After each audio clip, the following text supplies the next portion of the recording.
Welcome back. Sorry for the slightly late start this Friday.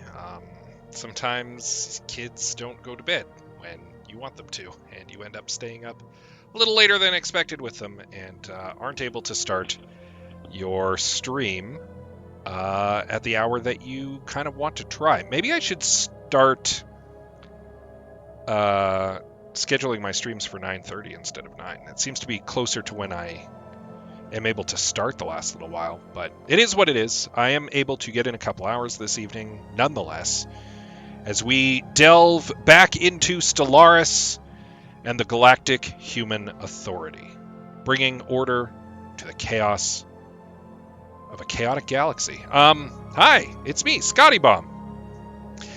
And we are, I got a bomb on my shirt as usual. Yeah, we're going to continue with some Stellaris. Been a crazy week for me. I don't know about you. Hopefully it hasn't been too insane on your end. But yeah, it's been a busy week.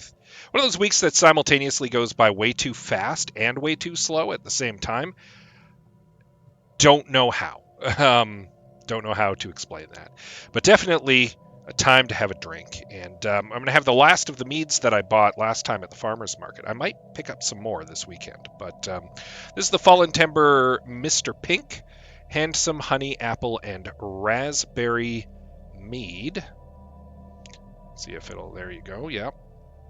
So once again, Fallen Timber, not a sponsor of this stream or my YouTube channel.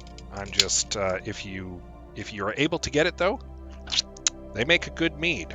So let's give this Mr. Pink a try. Oh my. That is surprisingly fruity. Very berry. The raspberry is quite forward on it. I think I was maybe expecting a little more apple. Oh no, the apple, the crispness of the apple is there on the end. Oh, that's really neat. It's very like berries on the front, apples on the back. I like that. I like that quite a bit. Oh, I could drink a couple of those all at once. I'm just going to log it here on Untapped.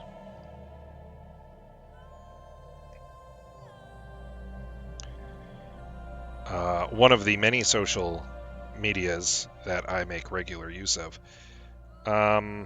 Because, you know, Beer Scouts. As one of my friends coined it when he started using Untapped, because you collect little badges. So he started calling it Beer Scouts, and that's what we've been calling it ever since. And mead counts. Let's do ciders, actually. They're also logged on there, so quite good. Don't mind that at all. So, yeah, we're getting back into things here on Stellaris, my most popular series by far, which is not saying much because, again, I average well under 100 views on YouTube. But, hey, you know what? If you've been enjoying, smash that subscribe button or whatever the YouTube kids say these days. Sure. Or tune in live. Again, Fridays on Twitch. I'm usually around most of the time. Around 9:30ish Mountain Time. Seems to be when I'm on these days. So, yeah. And then, of course, on YouTube later. So, you don't need to tune in live. But if you want to talk to me live, you sure can. Anyway, Galactic Human Authority. Getting back into it.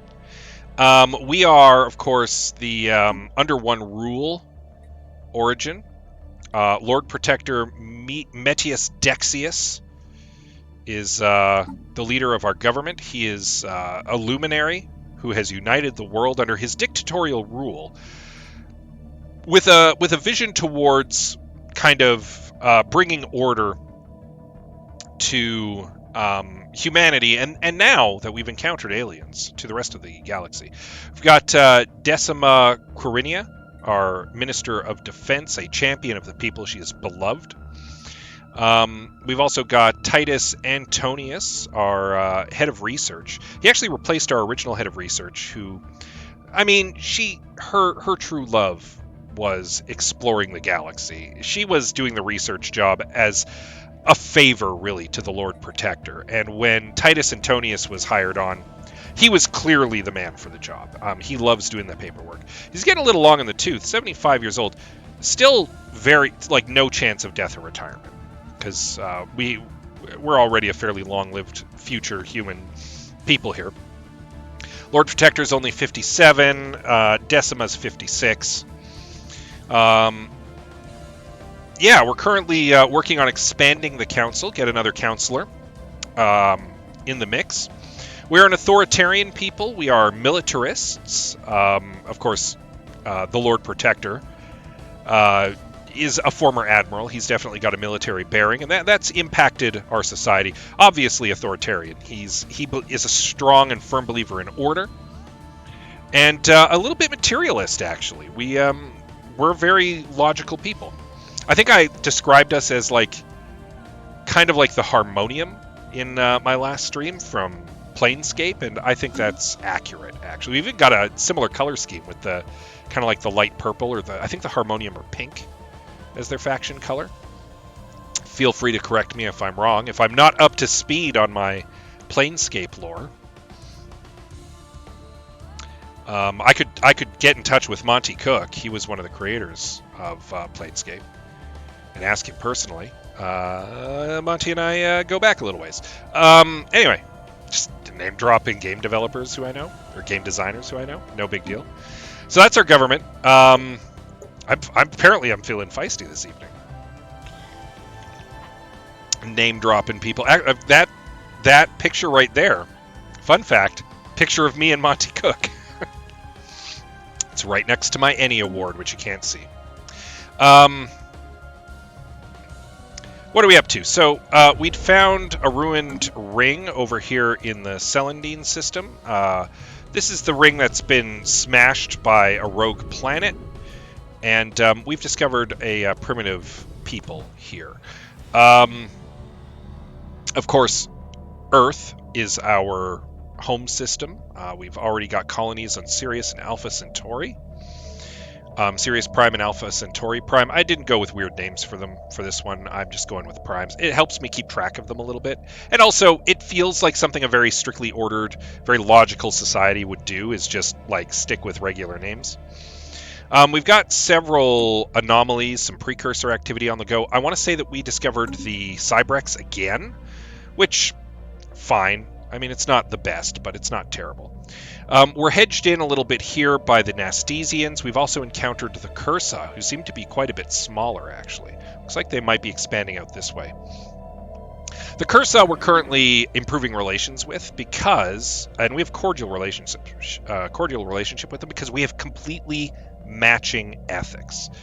They are a people with a strict code of honor. They believe in order. They've got a very mechanist society and a bit of a warrior culture. So we could be the best of buds. So we're trying a soft-handed approach with them to try to kind of bring them on board. The Nastesians, though, yeah, they're militarists and they're authoritarian, but they've ascribed a certain holiness to the Pnastic bloodlines, and we don't agree with that. And we might have to use our Crusader spirit to bring them into what we're going to call the new Galactic Order, and show them the wrongness of their ethics, basically, and put them on the right path. Got a couple things on the go here from our research team.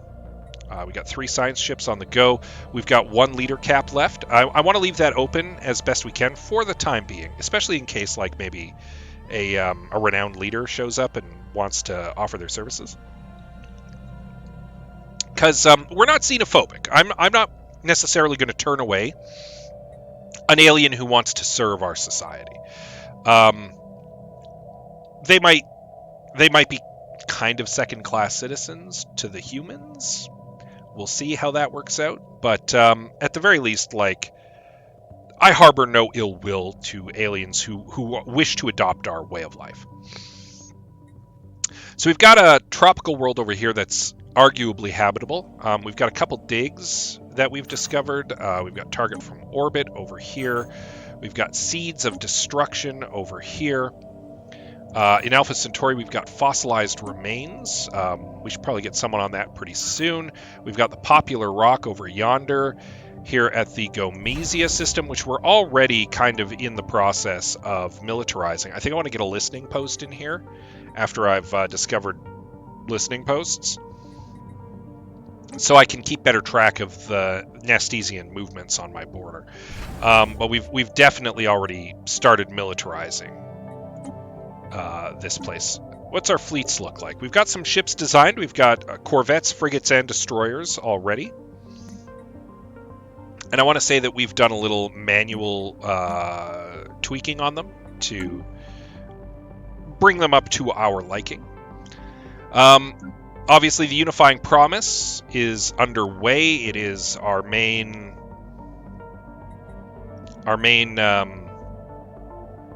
storyline from our origin. We're currently dealing with internal affairs. We could actually change this. New resources, construction projects, or new technologies are options, and we've got some time to implement it. Internal affairs gives us a bonus to stability and a malus to monthly influence. New resources slows down our survey speed, and this early in the game, I don't think that's a good idea. We want to explore space. Alloys for metallurgists, malus to that in exchange for planetary build speed and ship build speed bonuses. That's just speed, though. They still cost the same. We're not necessarily in the middle of a military buildup at the moment, so I don't know if that's necessarily the way to go. New technologies, researcher upkeep goes up quite a bit. Researcher output goes up 10%. I'm kind of thinking we just stick with internal affairs for the time being. I'm pretty happy with everything else. So I'm a little congested. There's been a lot of smoke in the air because massive wildfires burning all over the province right now. And there's a lot of smoky particulate in the air. So I apologize if I'm coming across a little nasal. It is a little... I'm a little congested from all of the stuff that's in the air. I have spring allergies to begin with. Not being helped by the situation. So what are you up to? You're building mining stations there. The Ruthenia is in the process of just auto building stations. Okay. I kind of like this, especially like as you start to get into like the early mid-game, or the mid-early game, maybe. You have one ship that's kind of slowly expanding your borders, with another ship just kind of like following behind it, building those research stations. So we own this. We don't, like, nobody's getting through to claim any of this stuff. Oh, we have some living metal too. Lucky us. We own this, and we own all this. Nobody's getting in here. We've choked those off. We're expanding out this way to see what's up. We're expanding out this way to see what's up. We're probably going to run into the Nastesian border again over here. I'm wondering if they're a bit of an advanced start, actually. We do have a spy in there. That's good. That's good. That's really good.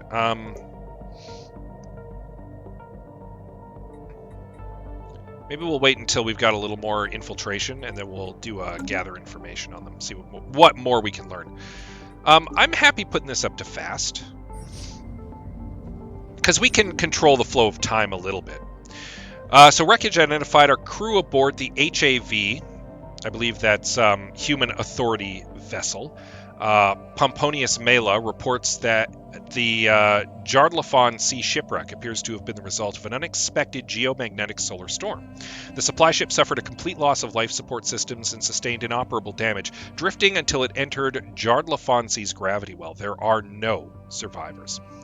The ship's cargo hold does indeed contain a notable amount of minerals. However, the captain of the HAV, Pomponius Mela, cautions that the construction indicates Nastesian design. It's highly likely the minerals belong to the Pnastic dynasties. They may be displeased should we lay claim to the shipment. We could take those minerals, gain a little intel on the Pnastic dynasties. It will displease them, but I mean, they're already unhappy with us. Or we could increase our influence a little bit, which would allow us to better expand our borders. It would please them, which, I mean, just because I don't care what they think.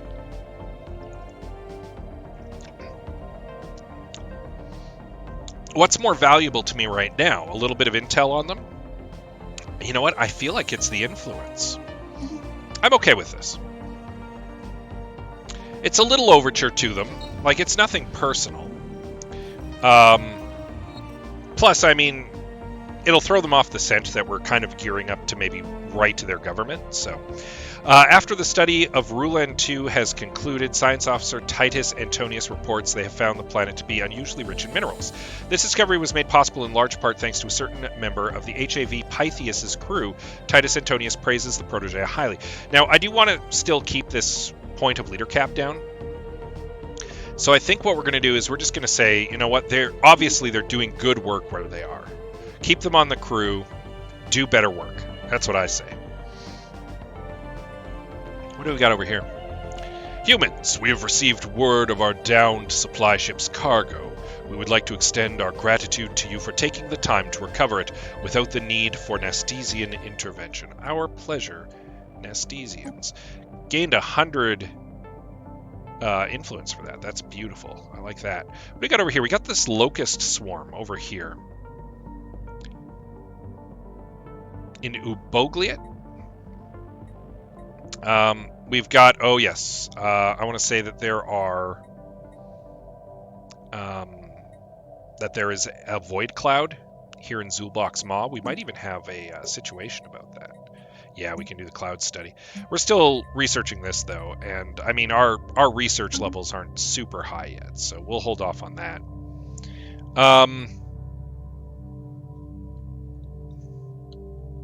Just kind of making sure there aren't any space fauna out here that we should necessarily be going out of our way to destroy. The first Authority fleet at the moment is still not even strong enough to take on the Locust Swarm, so we'll hold off a bit.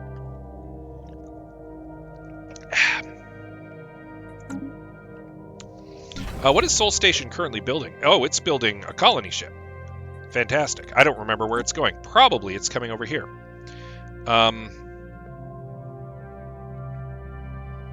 Oh, no, it's heading to the G system, I want to say.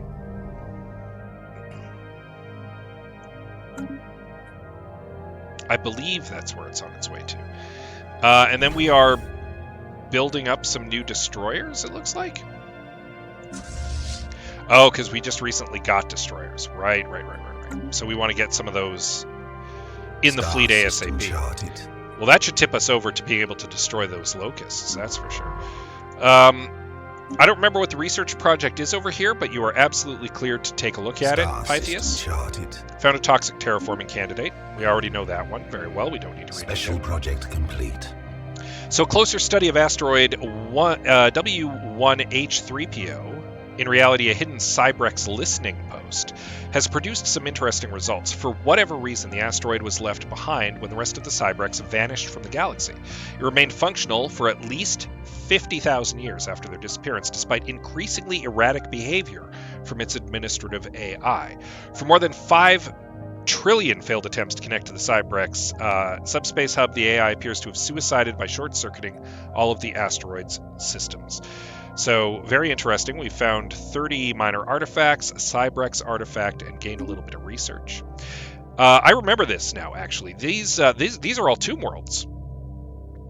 And the implication is that this maybe is the remains of a stellar empire who was worryingly close to the Sol system. And I think our current hypothesis is that they may have been targeted by the Cybrex, because we know that they were active in this part of the galaxy.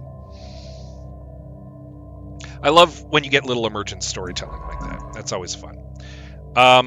So we know there's another anomaly here. So the Dionysus, you can take a look at that. I'm fine with that.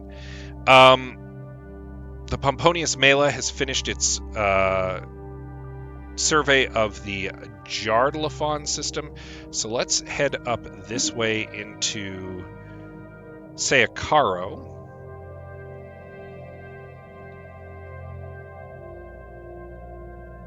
He's our archaeologist, so we're getting him ready to begin doing some digs. We've proven beyond any doubt that the galaxy is filled with life. Apart from the dominant species and nations, there are many others who traverse the stars. From time to time, exceptional individuals may arise to shake the foundations of galactic power. If we can harness their ambition, these renowned leaders may be willing to join our cause. We will send out the call as xenolinguistics. Given recent encounters with intelligent races, it is essential that we improve our xenolinguistic capabilities. What do we do next? We could start researching xenobiology, gene crops. You know what?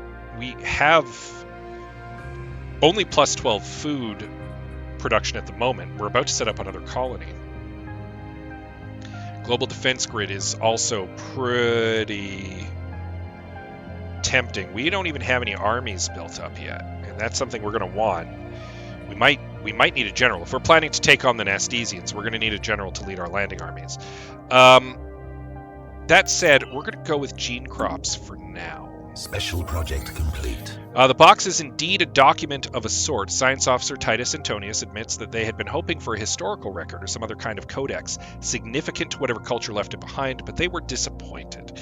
The true nature of the aromatic box seems to be a collection of fairly short narratives, which, going by the rapid changes in odor toward the end of each sequence, are intended to surprise or be interpreted as comedic. The techniques used to store and reproduce specific smells is of some interest, but the tales it tells are not. The crew of the Pythias are left with the uncomfortable feeling that they have unwittingly become intimately familiar with what certain gaseous byproducts of alien digestion smell like. However, Titus Antonius is unwilling to speculate as to why the box was dumped on this frozen hellscape of a planet. A bunch of society research.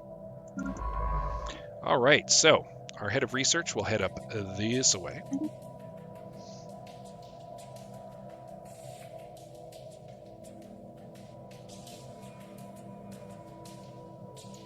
You know what? I did just say we are probably going to want to go to war with the Nastesians sooner than later. So let's begin preparing some human assault armies. We'll get 5 of them queued up to start. We'll hire a general when the time comes.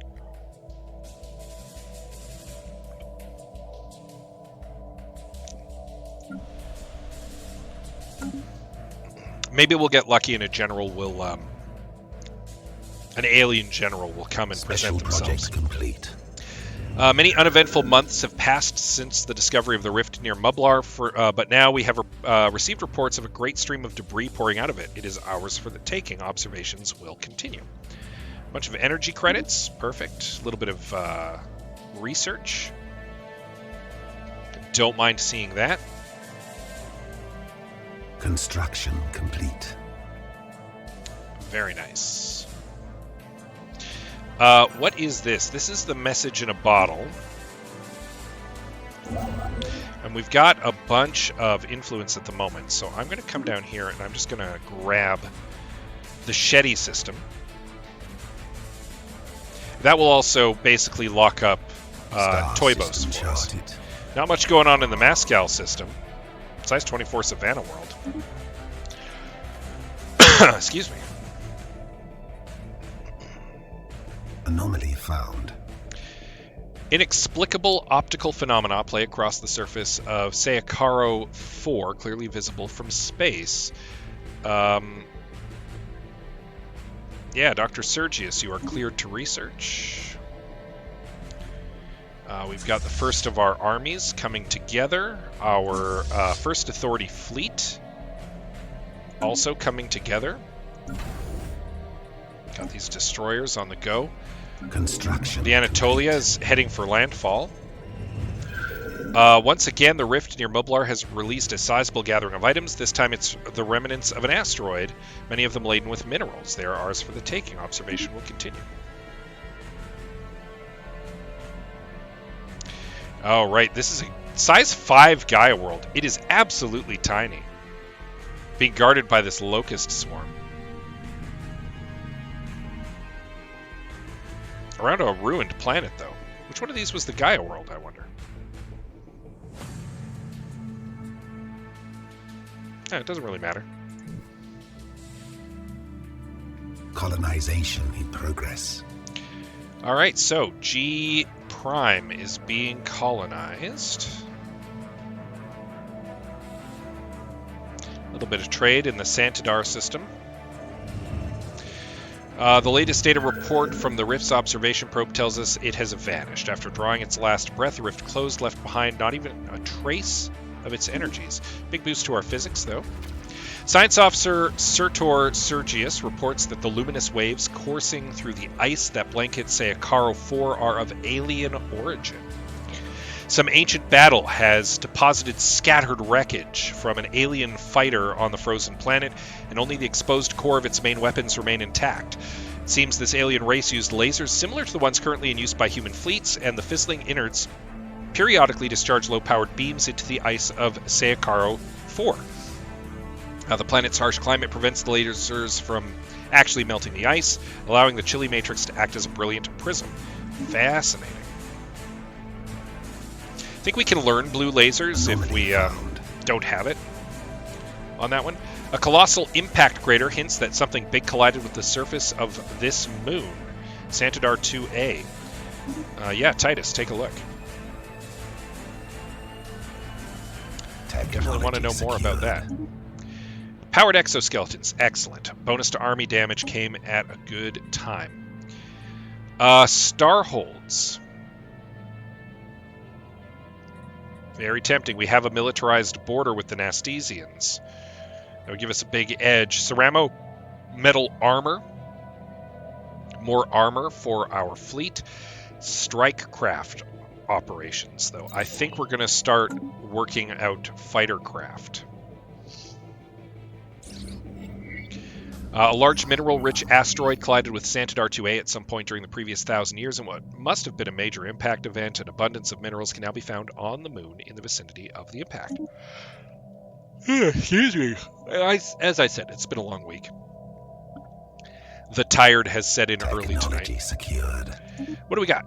Zero-G laboratories. A lot of critical research can only be done in zero-gravity environments, which these specialized laboratories are imminently designed for. Little sip of the Mr. Pink there. We got a lot of good stuff here. That's going to be for a little bit later. That's 111 months. Further research station output would be good, but hyperlane breach points 2 and cloaking fields, basic cloaking fields. Yeesh. We want cloaking tech. Not so much necessarily for our fleets, but also so that we can have an easier time building observation Construction complete. Because we do have at least one primitive species to take a look at. So the Shetty system has been secured. We'll push all the way to Rulan as we wait for Star this system charted. and then it finished right there. Now, my concern is that this borders into Nastesian space, so we're going to survey up this way first. I'd hate to be blocked off by the Nastesians up there, but our sensors indicate odd irregularities in Santidar B's energy emissions pattern. I mean, if we have to build taller than wider, we have to build taller than wider. That's just something that'll happen.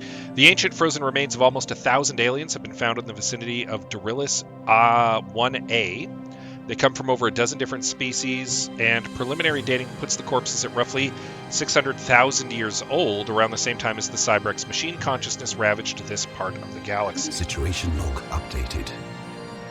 The Cursa and the Nastesians are at war. Well,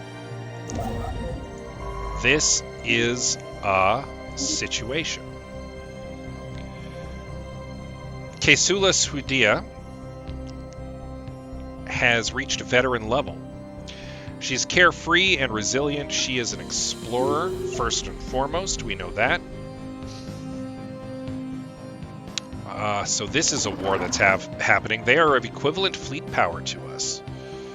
And they are actually superior in technology to us. I'm wondering if they might actually have been an advanced start. Which is a shame, because the Cursa are not as strong as them. We don't have details on the war, but we could maybe take advantage and piggyback the war, right?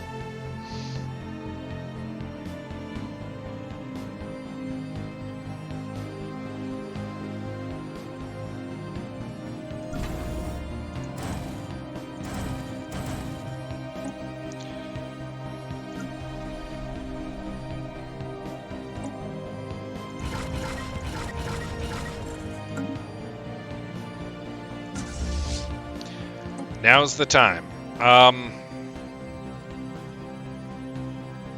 So what have we got? Obviously our Crusaders.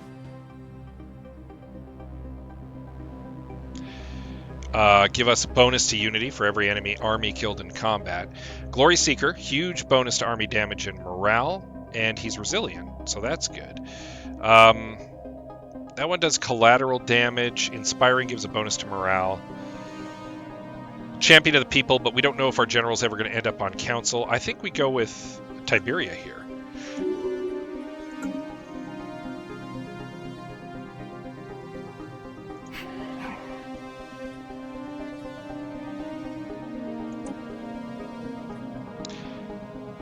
We explicitly are trying to impose our ideology against them, so.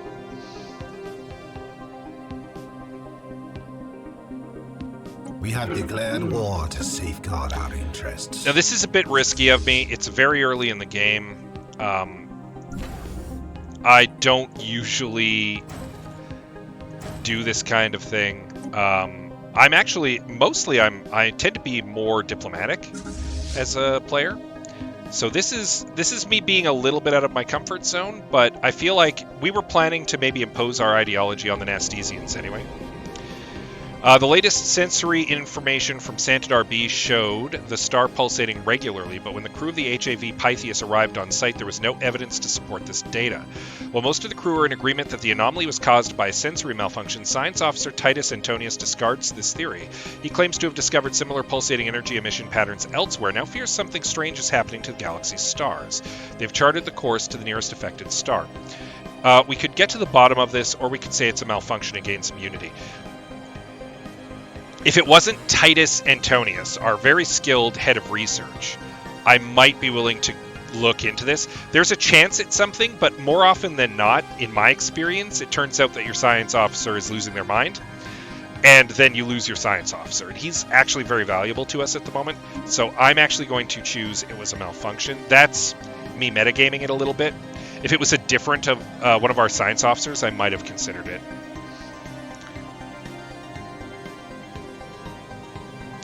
Will we get absolutely trounced in this war, and will this be the last episode of the Galactic Human Authority? Who knows? Let's find out.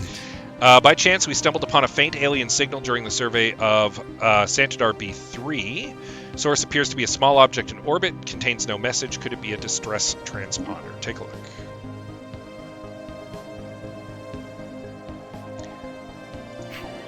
Basically, my theory is that if the Nastesians are already at war with the Cursa, we might be able to sneak in and, like, hit them while their back is turned, basically.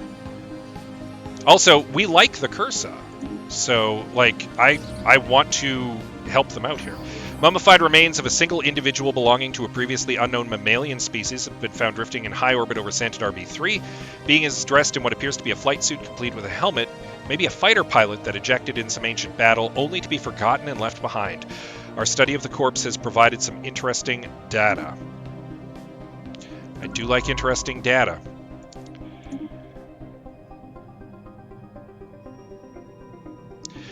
Our scientists on the observation post above Celandine 1 have requested for science ship to help them gather specimens from the planet's surface. For the purpose of research, they would like to covertly abduct some of the pre-FTLs and perform tests on them. They will then be safely returned to the surface with their memories erased.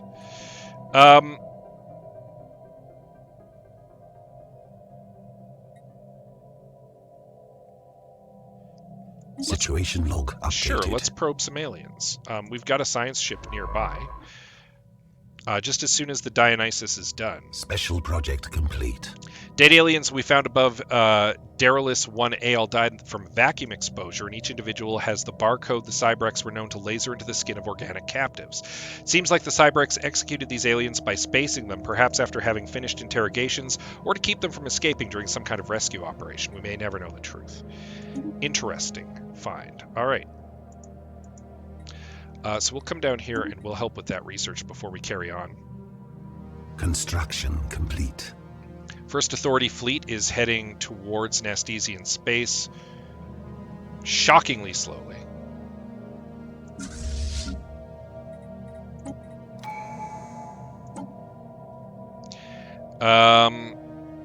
get specialist training going. Bonus to leadership. Rigorous training programs ensure our leaders have all the necessary tools to flourish. Bonus to leader experience. Always good to see.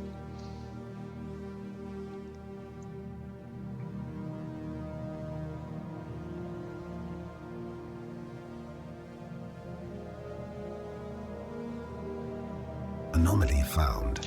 We've detected life signs coming from somewhere beneath the barren and lifeless surface of this moon. What manner of organism could possibly live there? Let's find out.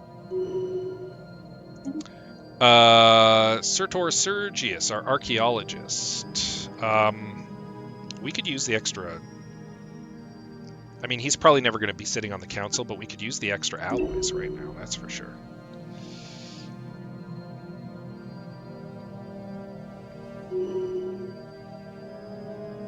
Leader pool is refreshed. Some kind of burrowing silicon-based life form inhabits a vast network of tunnels beneath the barren surface of Ruinum 2A. As best we can tell, the creatures feed off rocks. There is evidence to suggest they possess a rudimentary form of intelligence. Their tunneling efforts have shuffled large amounts of valuable minerals to the surface. Cool beans. So they're currently hard at work trying to conquer Cursaw space, and we're basically going to sweep in from behind. Special project complete. And wreck up the place.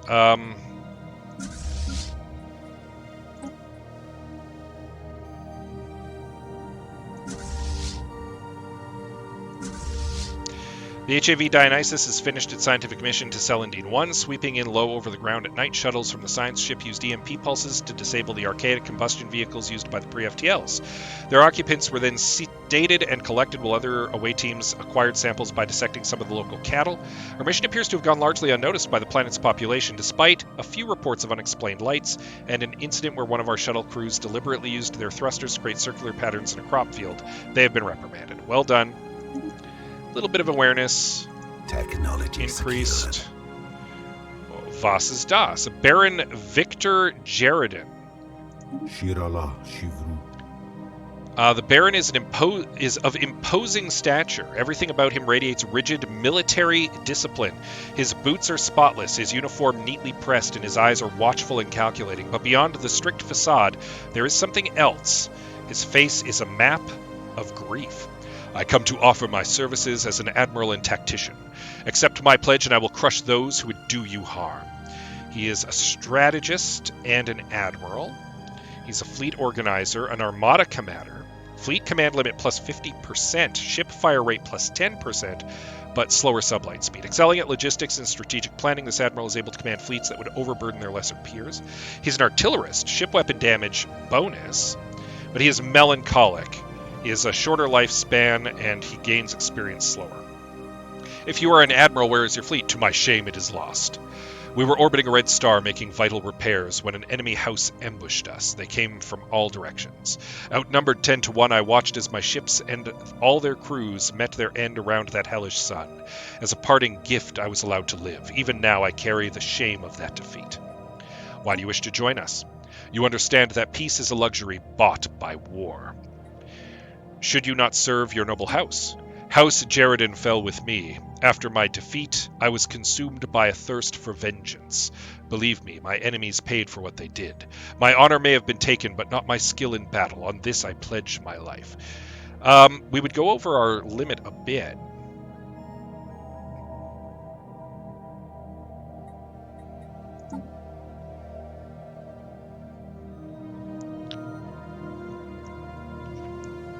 He seems like a pretty valuable leader, though.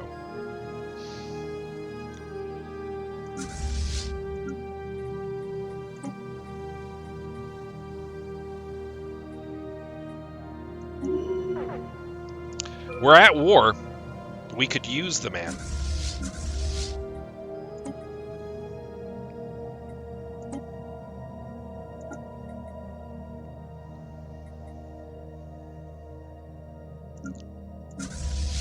Seems like the kind of man we could use right now.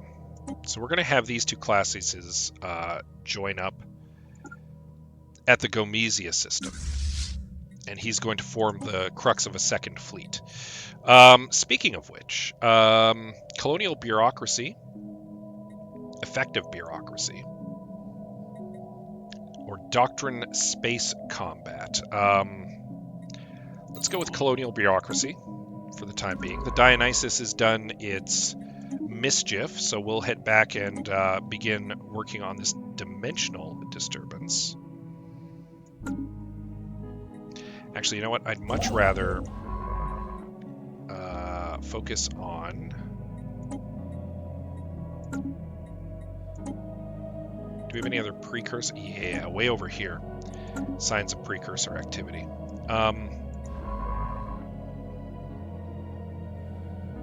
And over here. Let's focus on precursor stuff for the time being.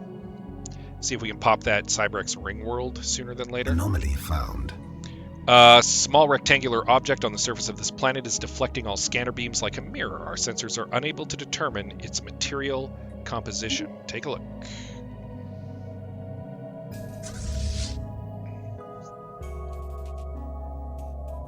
Want to beat them before the war with the Cursa wraps up. Attacking enemy assets. Construction complete. While conducting surface scans of Maya 4, Science Officer Surtur Sergius and the crew of the HAV Pomponius Mela discovered what appears to be an artificially carved slab of rock covered in alien writing. They have not detected any other signs of alien activity on the planet, and exactly how this mural came to be here is a mystery. We've prepared a special Situation log updated. project. All right. Our first little conquest there.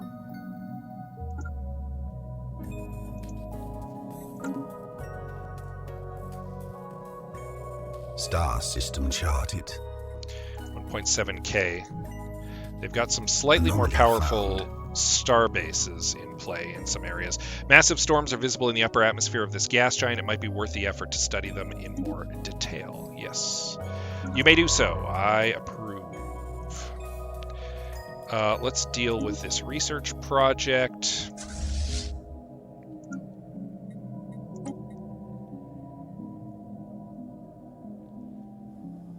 Sphere of influence expanded.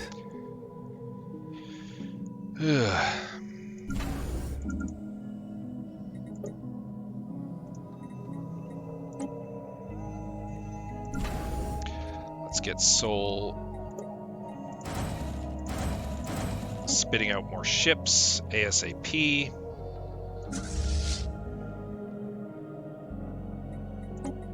Construction Take on a more complete. aggressive standpoint. Last signal from the HAV Pytheas was not much more than a garbled static. They'd been studying the strange localized storms on Runum 5 and were sending back incredible preliminary reports. The Tempest reacted to the probes being sent in, creating vacuum pockets to avoid them, and then slowly seeping back in towards the drones. HAV Pytheas was planning on testing out numerous scanning frequencies of the storm before we lost contact. The science ship seems to have sunken into the gas giant and appears to be dormant. Okay. We need to rescue the Pytheas. Our head of research was on that ship. So this is exceptionally bad.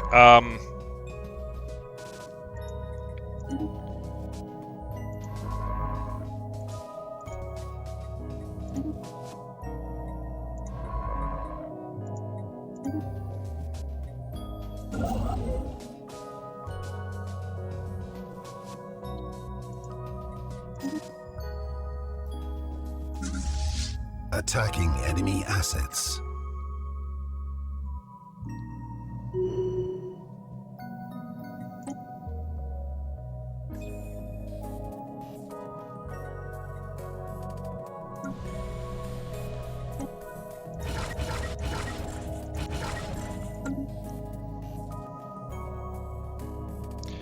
Oh, they're coming. Construction complete. Let Technology them secured.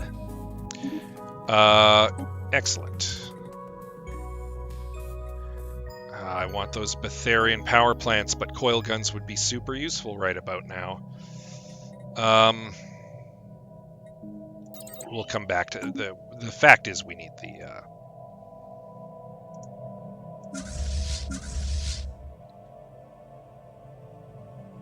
Special project complete. Science officer Sertur Sergius has managed to partially translate the alien mural discovered on Maya 4. The text contains a staggering amount of data. The mural evidently serves as some sort of low-tech library. It describes in broad terms the collected technological knowledge of an alien civilization that dominated this region of the galaxy some 80 million years ago. A lot of it is already known to us, but the data does contain several promising leads for technologies we have yet to consider. There's enough data here to keep our scientists busy for decades, but we will need an orbital research facility to continue the translation efforts. Very nice. Very nice indeed. Now that you've finished that, can you please head to go and rescue that other science ship? That would be super duper. Oh, it backed off when I got there.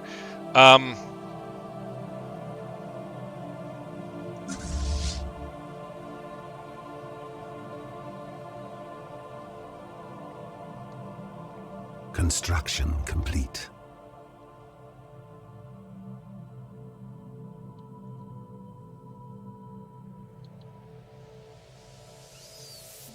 It's fine. This is fine.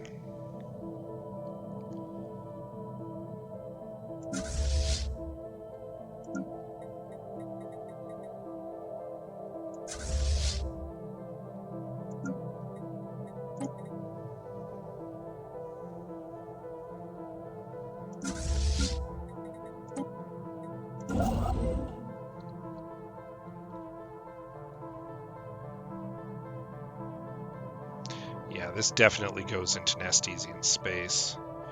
The timing of this was real bad, if I'm honest.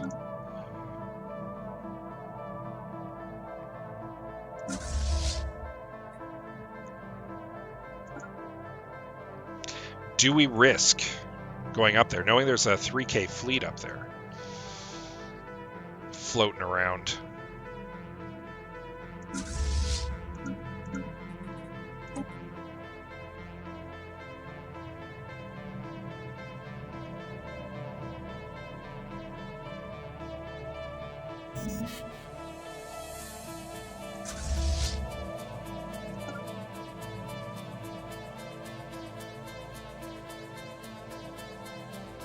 It dawns on me that I was worried they were coming down here, but they might actually be heading into Cursa space. Council agenda available. And this is going to hit them a little bad. So, it's going to make them take notice, we'll put it that way. We've got 15 armies ready to go here. With some 300 strength. More than enough to conquer the planet in this system. So let's at least have them rally.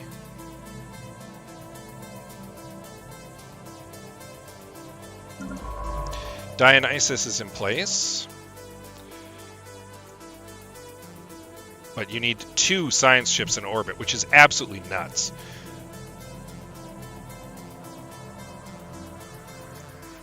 Construction complete. Attacking enemy assets.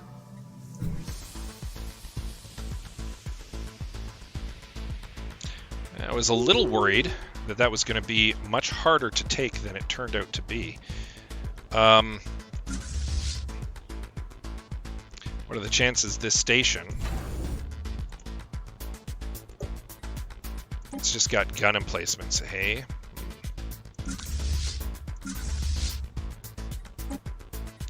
So my fleet now needs a little bit of repair.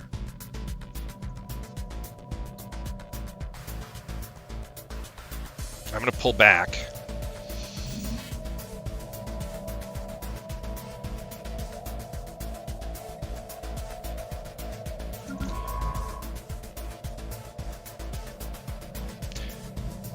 I don't want to overextend myself. I know they've got a tough fleet in there.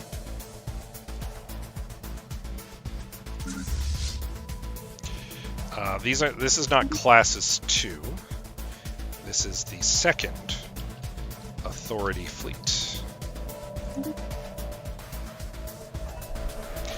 Established factions and fledgling movements alike have taken an unusually keen interest in our new colony of G Prime. From the moment we announced settlement of this modest place, nearly every political voice in the Galactic Human Authority had something to say about it. Our analysts don't suspect that anything truly radical is taking root on G Prime, but they advise some caution. It's clear our various political entities intend to campaign vigorously on this burgeoning world. I don't like the idea of ethics shifts happening. So we cannot allow this. We have a certain order, and we're not going to have dissenters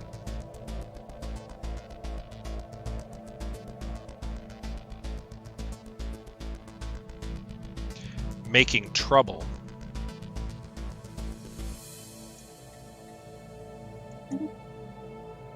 I want the Maya system, but I'm concerned.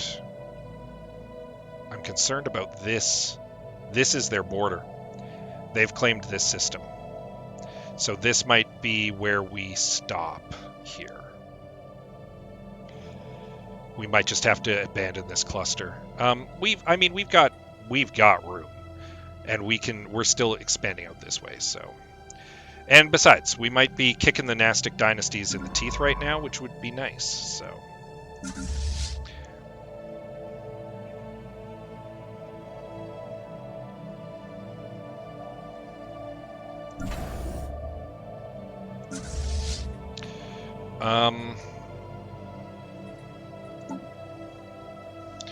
Second Authority Fleet.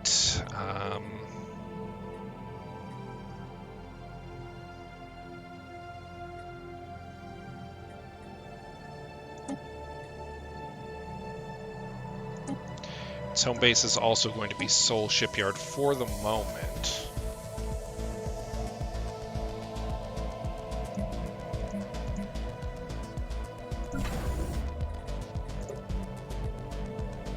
Why do we have a second type of destroyer suddenly?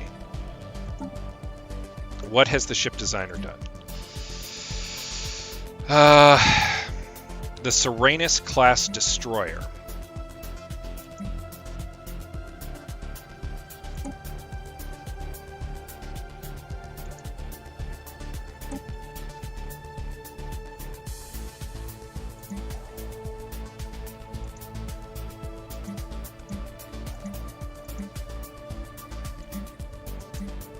Got an interceptor ship stern.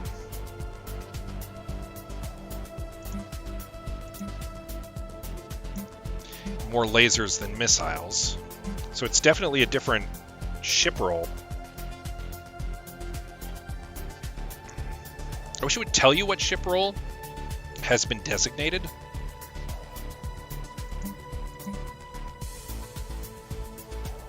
I'm not sure I want this type of ship, but it's there for now.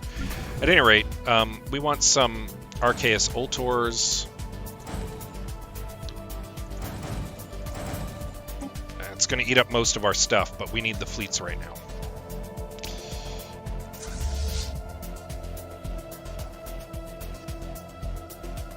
I doubt that is going to come and try to take on the station at Nishira.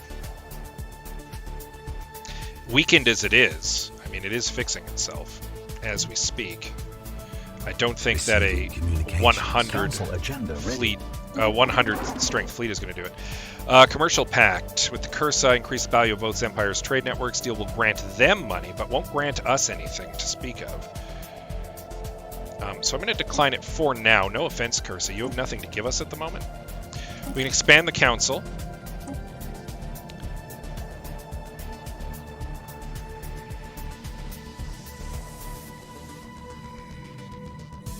What do we got here?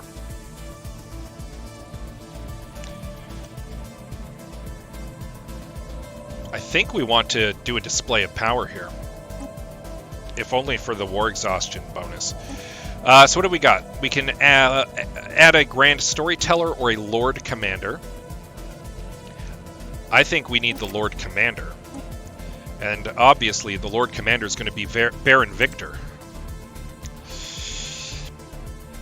We get his naval capacity bonus now, and also, as Lord Commander, he adds a bonus to ship fire rate and army damage.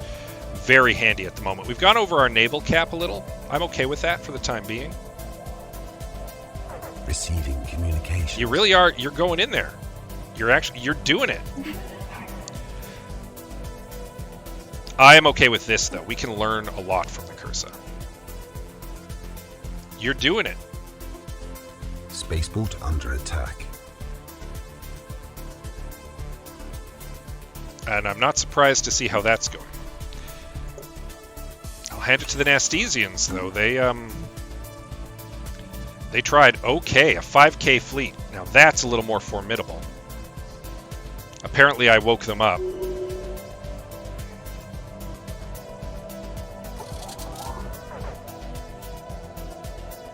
So these fleets are just softening this up for the 5K fleet. We'll see what the 5K fleet does here.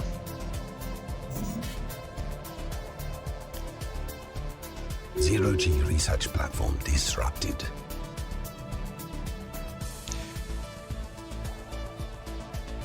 Not certain what's up with that.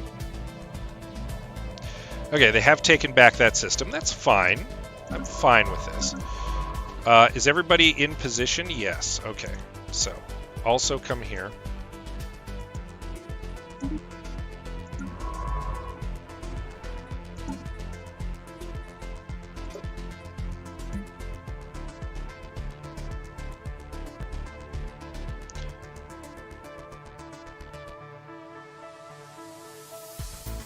Kind of wanted them to try to attack me on the border there at Gomizia Station, if I'm honest. Okay, we can finally take care of this and then get our science back on track. Again, the timing was not great. We've gathered enough information to create an insight technology. Perfect. Local political drama on G Prime has resulted in increased support amongst a small group of rebels opposed to our underlying ethics. Their increased support have enabled them to gain more power in the region and vote for their own causes with limited success.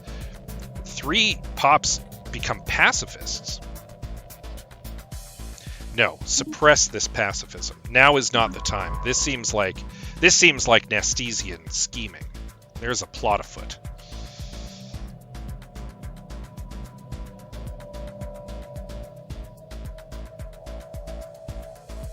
I feel like there is a plot afoot.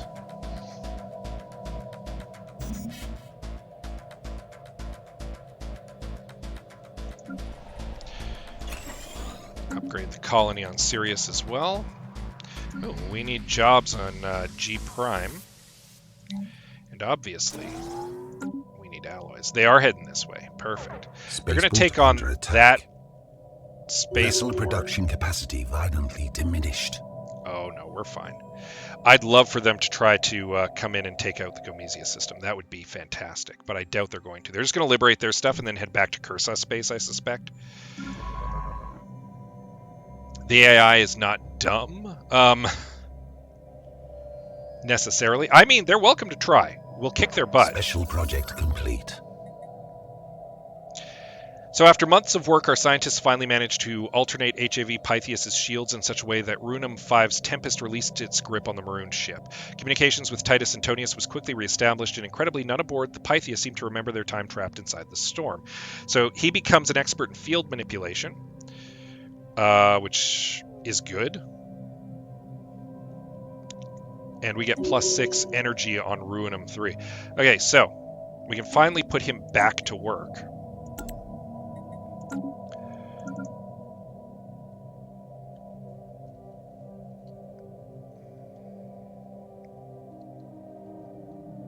All right, our exploration is going to be curtailed up that way, so I think we're going to start an excavation. The Pythius will continue its research of... no, you know what? The Pythius is going to take over our anomaly research. And the Dionysus, with our actual carefree explorer, is going to commence that.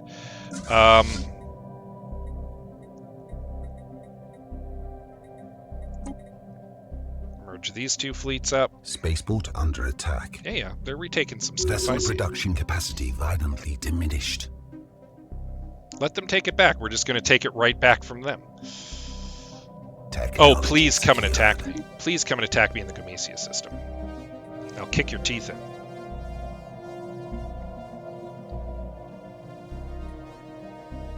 Local administrative developments allow for closer supervision of colonial affairs without excessively burdening central decision-making. Interstellar fleet traditions is probably the way we want to go for the Naval Academy and the logistics offices. We need a big military buildup right now. Ceramo metallic armor is probably also the way to go at the moment. Let's take a look at our ship designer. So we now have the level 2 coil gun in addition to the blue lasers.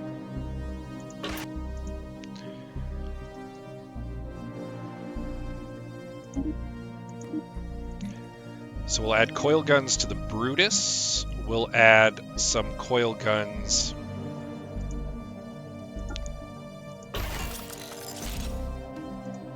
to the Arceus Altor as well.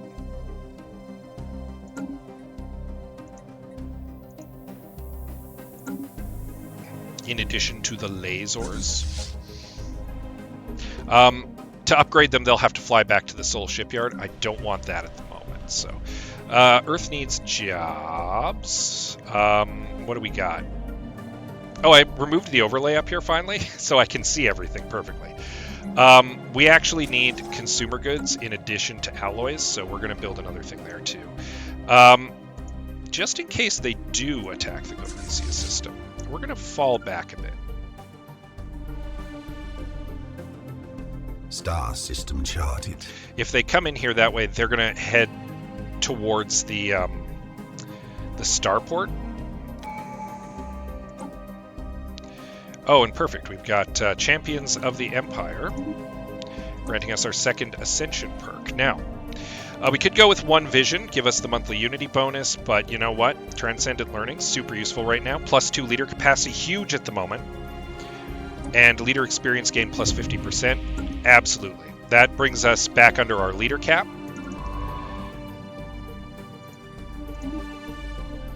And that is not a small thing at the moment, so come attack me, you coward. Complete.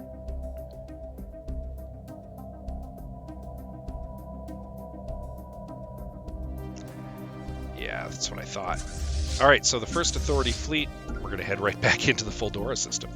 We're kind of winning the war at the moment. Anomaly found.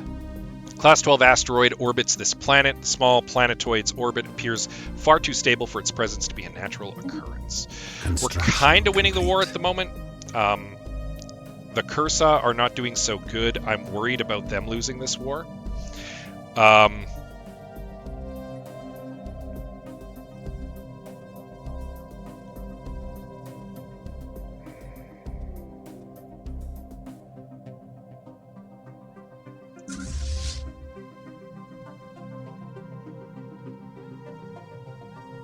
But we can obviously liberate the Cursa down the road, too.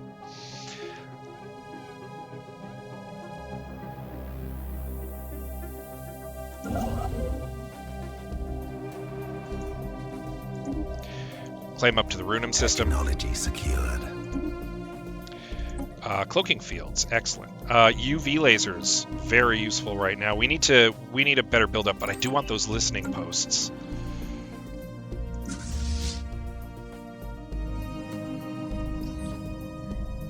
For some reason, someone has towed an asteroid into stable orbit around Ebenar 4. The massive engine sections and braking thrusters can still be found on the surface, although they have long since been rendered inoperable. Whoever did this also mined the asteroid for minerals, but these operations were seemingly abandoned shortly after they began. Fascinating. Fascinating stuff. No, we don't want you to return to home base, but we do want you to park yourself in orbit around Gomesia Station.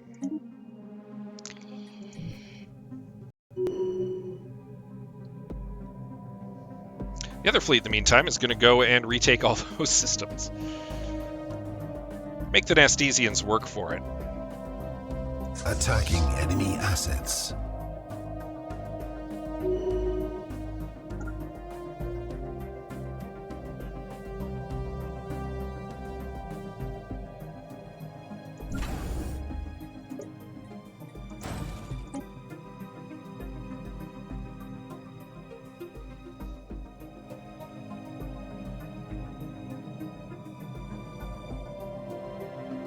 Construction complete. Using silent drones and tractor beams, we were able to successfully collect, analyze, and study unsuspecting Peri individuals and return them to their dwellings. Unfortunately, the tractor beams had an unexpected effect on the Peri's physiology. After being returned to their homes, the specimens started suffering from boils, rashes, and uncontrollable sneezing, experiencing a total dissolution of their outer tissue layers within 3 hours from their return. The mysterious skin-dissolving illness has already become a national health emergency, and autopsies will doubtlessly reveal proof of external tampering. Rekidnap them, decrease the tractor beam power, or increase the beam power and test them. I mean, we could really use those UV lasers right now. Assets. However, that said, obviously this aggressive observation is causing problems. It doesn't seem very orderly to me. So I'm thinking we're going to move from aggressive to mere active interference. And then we're going to turn this down to passive observation.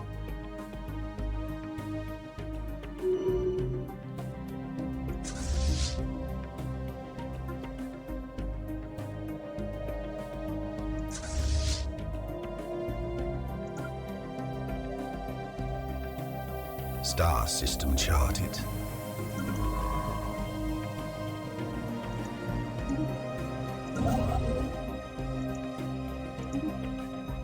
Continue heading out that way.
Attacking enemy assets. Their war exhaustion's going up. Our detection instruments have, for the first time, picked up radio signals emanating from Celandine 1. The industrialized alien civilization has evidently begun experimenting with wireless transmissions. Elsewhere on the planet, reports have come in detailing the launch of basic aircraft. Barring some unforeseen development, the civilization's technological progress will continue at a rapid pace. We will continue to monitor Construction this. complete.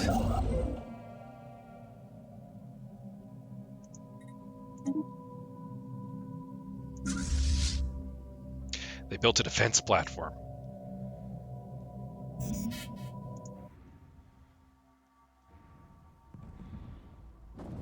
That caused me some problems. So you are immediately going to head for repairs. As are you.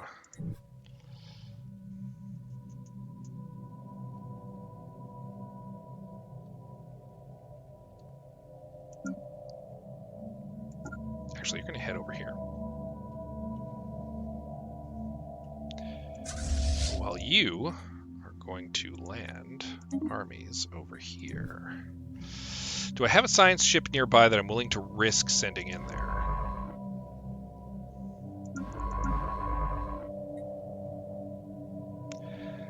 Not close enough, I don't feel.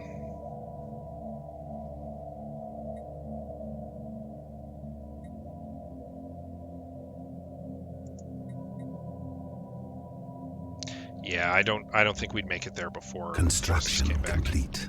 During a clandestine mission to the surface of Celandine 1, one of our shuttles was intercepted by a squadron of atmospheric fighters belonging to a local nation state. A lucky missile hit disabled the shuttle's engines and it crashed in a remote wilderness. We need to act fast if we are to evacuate any survivors before the pre-FTLs reach the crash site. All evidence of our presence must be removed.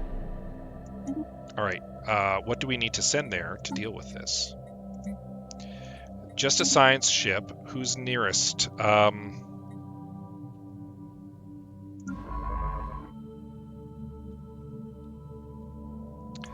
mean, it's got to be you. Certainly not ideal.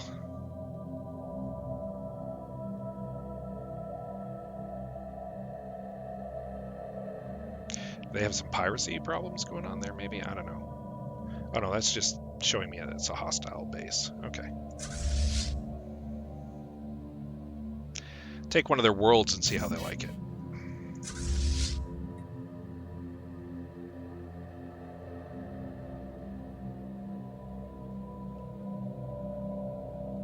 Planetary invasion commenced. Ground invasion force has seized a planet. Yeah, that didn't take long.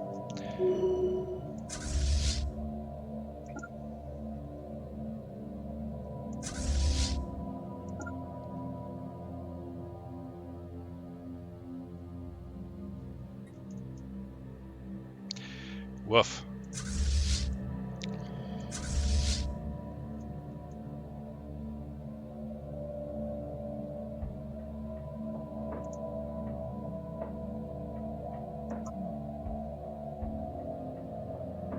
Attacking enemy assets.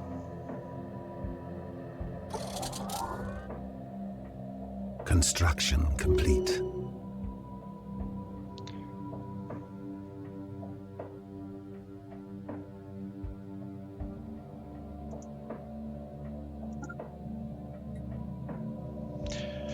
They pulled back to the Pollux system. I'm actually content to just continue my rampage. I think that's what we'll do with the Second Authority fleet here.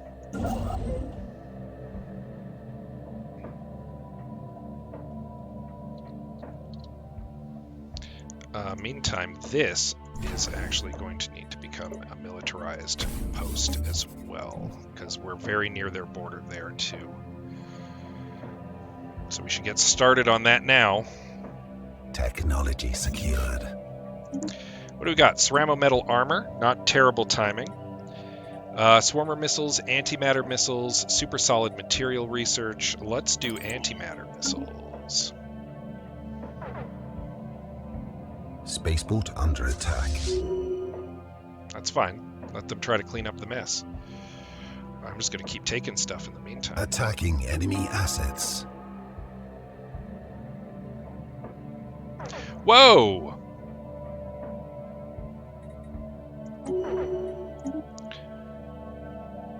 How did they move so fast? Cheaters.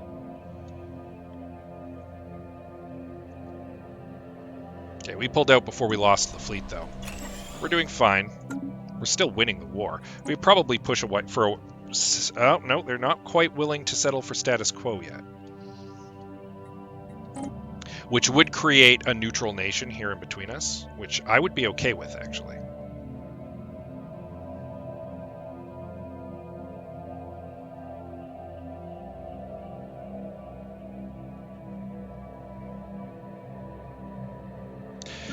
Sirius needs some jobs. They need amenities, too. Let's build some commercial zones. Get a little more trade going on Sirius. Yeah, you can take that. Or I'm just going to take it right back. Broken remains of 2 Cybrex warforms have been discovered in orbit around Estrion B1. Warforms would actually be super useful, too, right now. They appear to have been destroyed in battle. Murder in space. Hello, Canuckle guy. Welcome to Stellaris. It is serious business. Warforms appear to have been destroyed in battle, but no debris from their adversary has been found. Either they were badly outmatched, or there is more to this engagement than it seems. Yeah, check out the Cybrex Warforms. Let's get that research going. Titus Antonius. The Nastesian Scourge continues its attempt to reclaim the systems that we have rightfully Spaceport under been attack. picking away at. I note that they haven't settled their war with the Cursa, because we are definitely a thorn in their side. I know who you are. You're using... I've seen your handle before on other stuff, my guy. It's all good.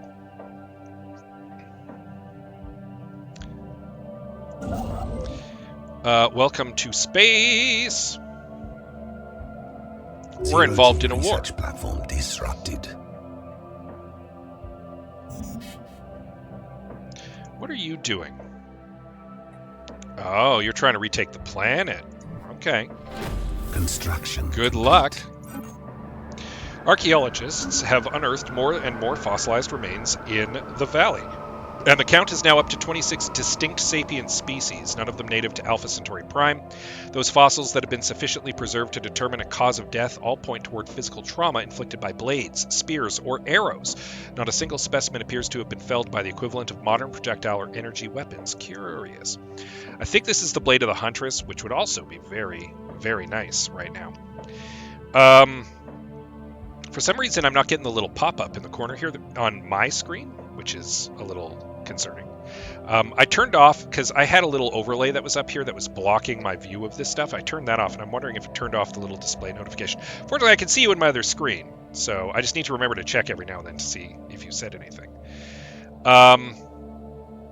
Ruins of small structure of some sort have been found near the entrance of the valley. It appears to originate from the same time period as the fossils. Perhaps it will shed light on things. Perhaps indeed. Perhaps indeed. You're rescuing the shuttle survivors. You're holding the fort over here until this 6K fleet goes away. Superior now. They did a huge military buildup in the middle of this war, which I am very dismayed by.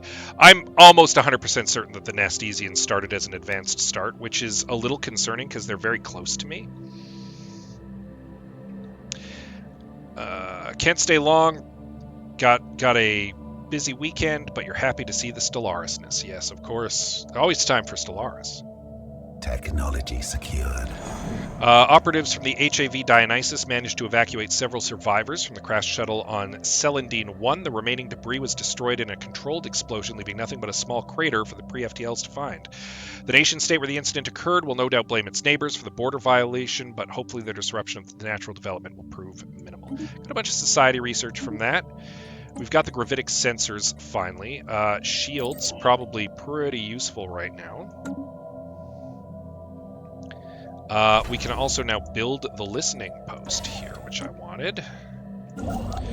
You're still holding tight. You can finally finish your survey of the Thespia system.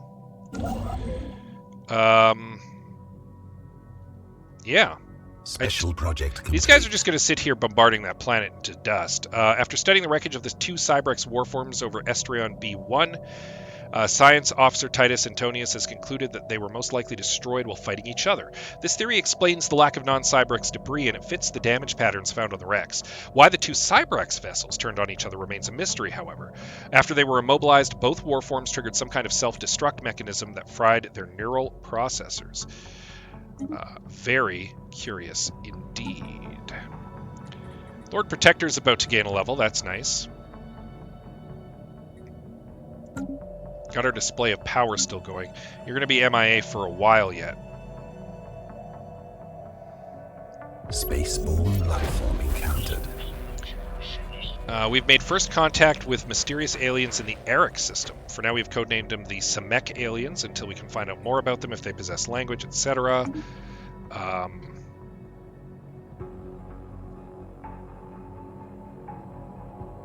Way over here, hey? Sure look like automated mining drones to me. We'll send Octavius Hostilius over there to take a look.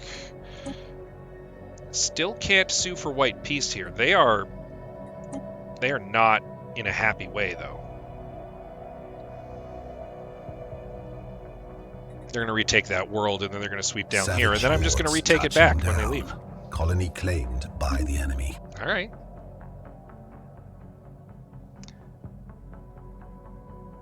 You do you.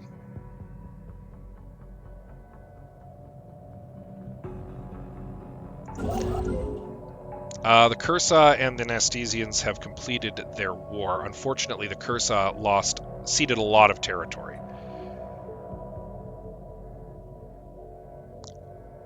And has been subjugated. That's actually terrible.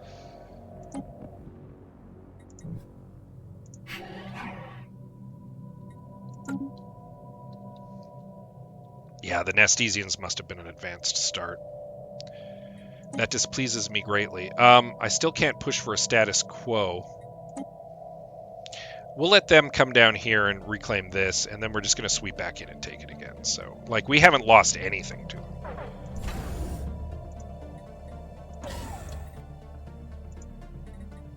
Another listening post here. Spaceport under attack. Zero-G research platform disrupted. The time has come.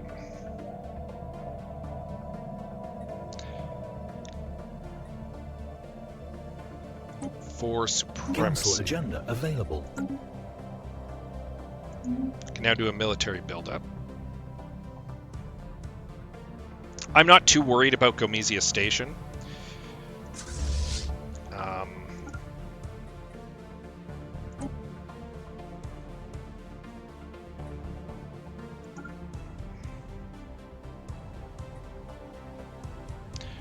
But we are going to pull back a bit. And we're actually going to retreat the troops, just in case. Because now that they have a 7K fleet, they might get bold and try to attack me. Because, you know, they're cowards. Oh,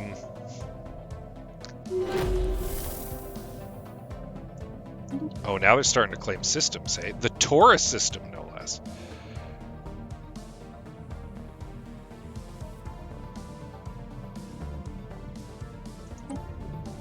Discovered a new life form in Eric, although calling itself a life form may be incorrect. The entities appear to be fully automated, mechanical drones built exclusively for some unknown industrial purpose. Observations will continue, but since it's likely that these machines are programmed with defensive protocols, it would be prudent to tread lightly. Keep looking, but use caution.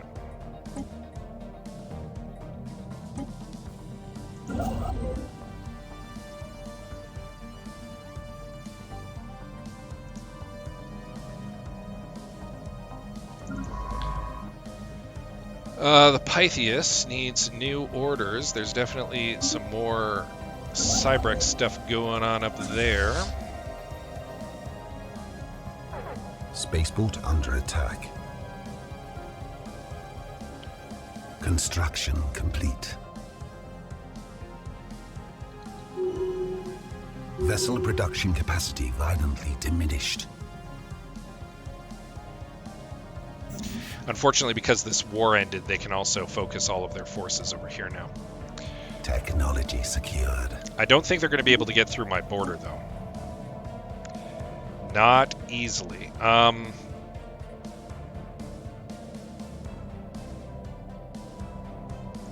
do Doctrine Space Combat. They might try. I don't think they'll succeed.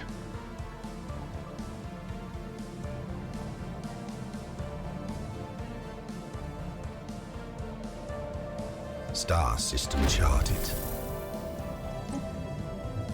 Reports of deep space drones in certain systems have been investigated. The drones appear to be the workers and custodians of an autonomous orbital mining operation established millennia ago and then soon abandoned by all but the drones themselves. Judging by the state of the processing equipment, their purpose is obvious enough, mining. But who it is that tasked them is not immediately apparent. What is obvious is that no shipment of minerals has been retrieved from the system in hundreds, if not thousands A of foreign years. power is hailing us.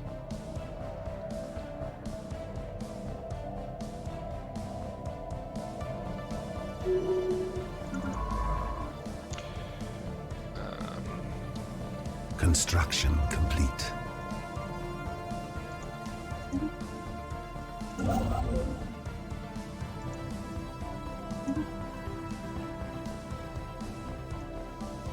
Actually, we'll have you come down here into the other system.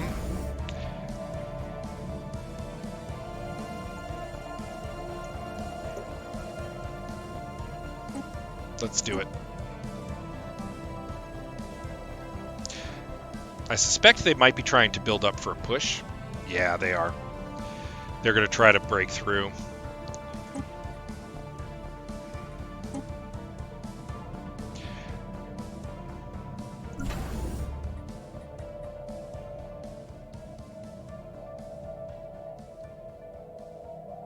Anomaly found.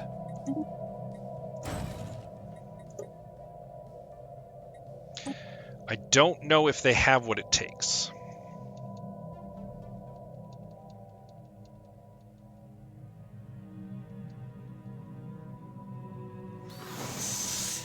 Signal we intercepted was a distress call from a ship in orbit around Ulasia 3.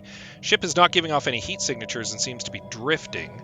A special project has been issued to investigate what has happened to the crew.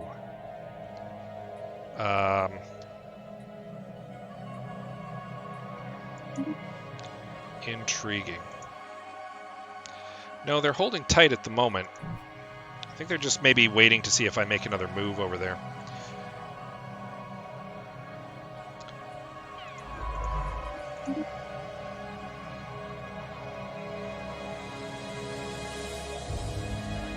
Special project complete. Having searched the ship and inspected the crew's remains, Science Officer Keisula Sueda has deduced the crew members must have killed each other.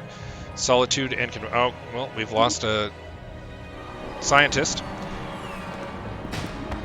Lord Protector Metius Dexius has appeared on every screen across the Empire. Our population is waiting for the address to begin.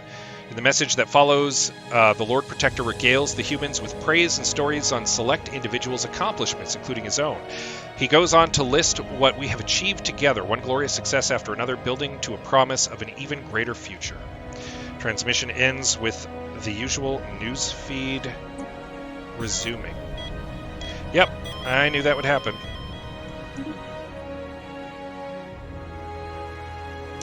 Our great scientist, Keisula Suedia, has passed away at the age of 73, while in service to our empire. People clamor for a memorial service to honor this leader's contribution to the Galactic Human Authority. A grand event will give everyone closure and bolster our ideals. Erect an appropriate memorial. Artisans have been provided with the finest materials to fashion the likeness of Dr. Suedia, adding them to the long line of storied heroes of the Galactic Human Authority. Their majestic visage is etched in stone and metal, acting as a reminder to what our leaders can accomplish. So we're going to need another science ship. We're going to need it now.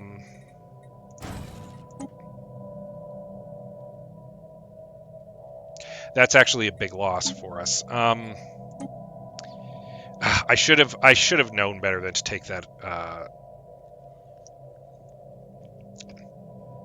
than to take on that research project. I knew that there was it's like a coin toss. You lose the scientist, which is a real pain in the butt. Meticulous gives us an anomaly chance, some bonus materials. Carefree, anomaly research speed is good. Eye for talent. Neurotic, survey speed minus 10%, anomaly research speed minus 10%. I mean, that's awful. Stubborn, trade options -1. No, thank you.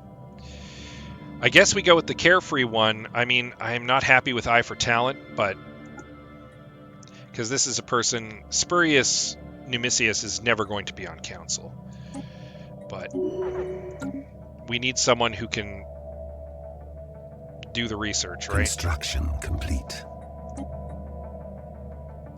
We're very close to being able to push for a white peace here.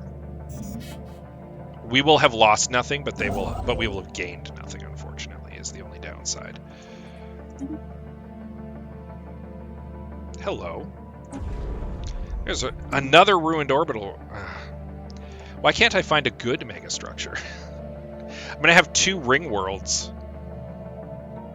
And I would love like a science nexus or something, or a matter decompressor, a Dyson sphere. They're not moving. I mean, on the one hand, that's good. The excavation of the ancient structure found near the valley's entrance is proceeding according to plan. Many artifacts have been discovered, most of which seem to be variations of hunting weapons and trophies. A partially translated sign which appears to denote the name of the structure reads Valley of Macvale, Hunting Lodge Primus. Curious. But we will have learned the Nastesian strength. They are an advanced start. They are superior to us. Of that we now know.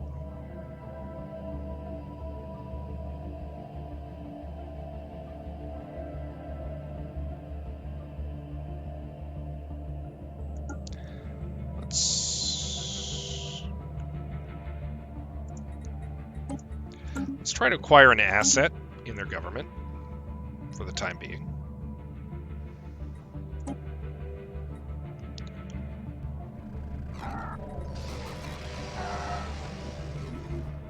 Spymaster Gnaeus Mucius reports having lost contact with his operatives on active deployment in the Pnastic dynasties. They have missed a number of their most recent scheduled check-ins. In accordance with standard procedure, we must now decide whether or not to track down the operatives.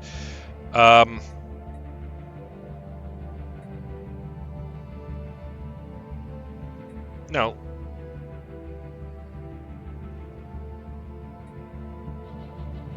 I don't want to cancel the operation.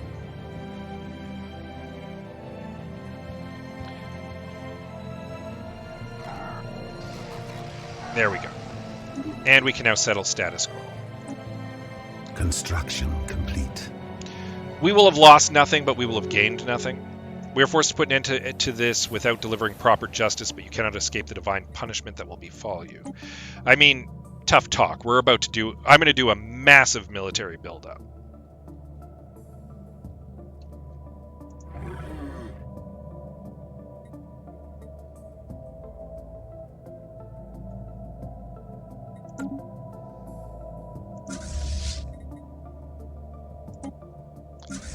A massive military buildup.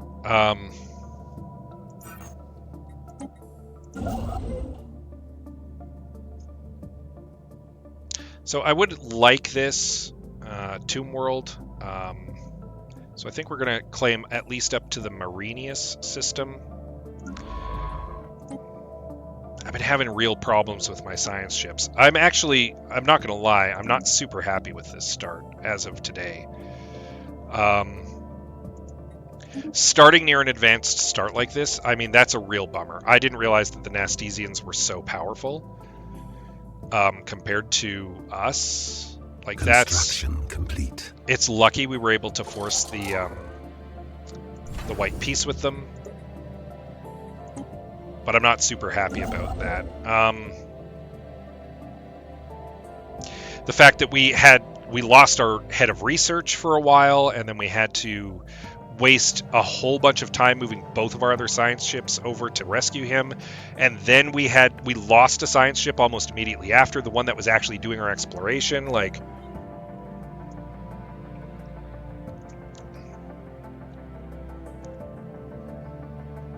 it's a real bummer. It's a real bummer.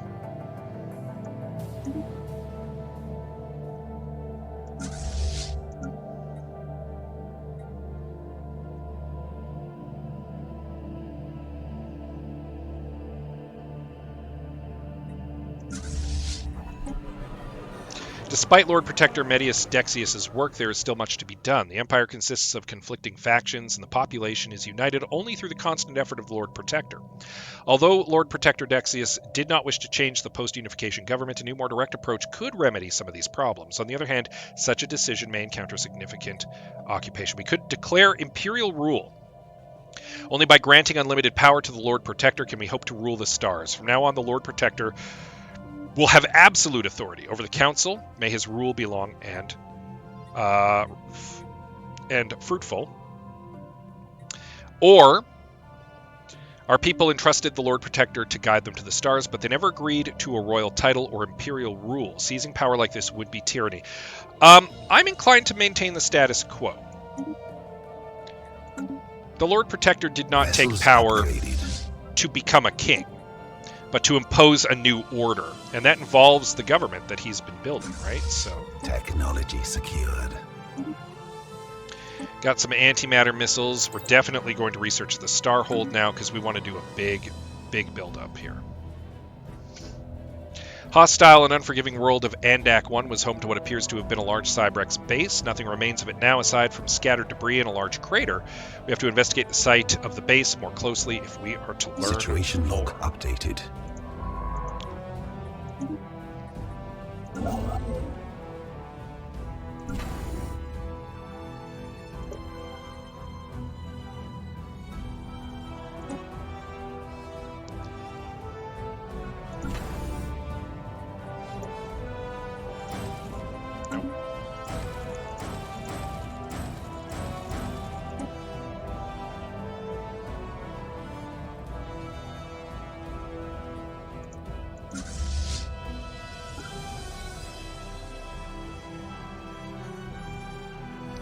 Looked at our planets in a bit. Earth needs jobs.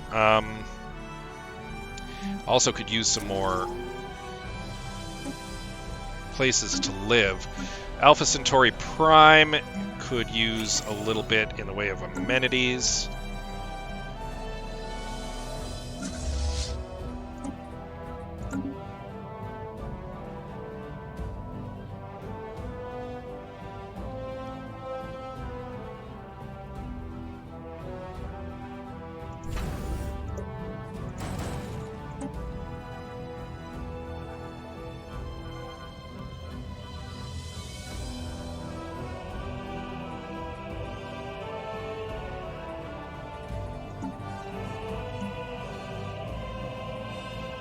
I think we'll get 5 out of 6.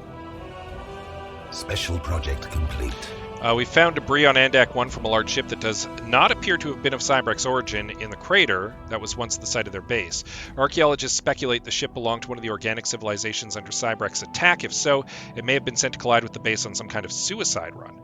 No further explanation for the destruction of the base can be found. Makes sense to me. I was just about to actually check. No, we do have 2 more signs of precursor activity. We will find the Cybrex. So we have that going for us, at least.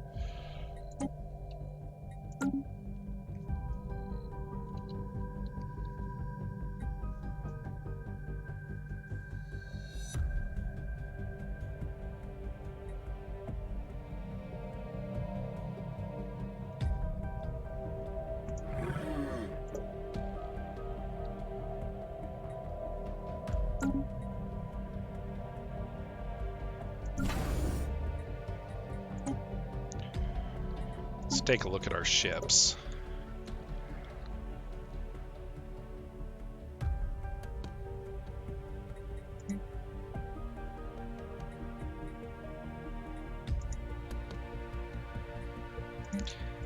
Yeah. Looking much nicer. Starting to look much nicer. Tell you what.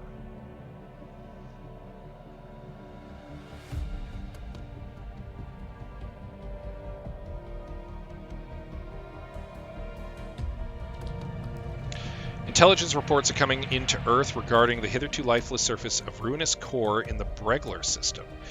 What our surveyors initially considered an uninhabited junk pile of a planet is in fact home to a species of rat-like sapiens. Dubbed Kettlings, these creatures had been living hidden from our view in tunnels in the planet's enormous scrap piles. The complex composition and incredible density of these massive junk heaps must have hindered earlier penetration by our scanners. Whatever may have brought the Kettlings to the surface is thus far unknown, though. Now that we can observe them, we have noted their technology is almost entirely based on repurposed junk from the planetary ruins they inhabit. Could the Kettlings be the last survivors of the lost interstellar civilization who made these ruins? Closer study may yield more information. Situation log updated. All right, so we can now study the Kettlings, who have some transport fleets.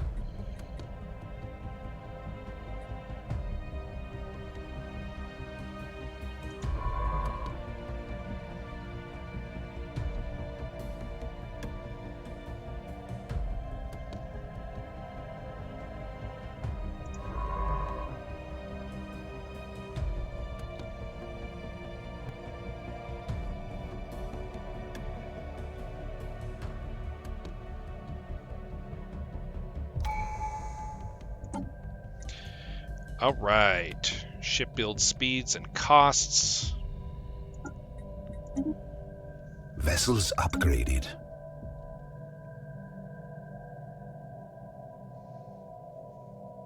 Now our fleets are starting to look a little nicer. So we know they have about a 7K fleet. Kefloth 4A was homeworld to the ancient Kur, an alien civilization wiped out by the Cybrex some 600,000 years ago. Moon has been thoroughly strip-mined by the machines. Few scattered ruins are all that remain of the Kur civilization. The rest has been ground Situation log updated. dust. Research it.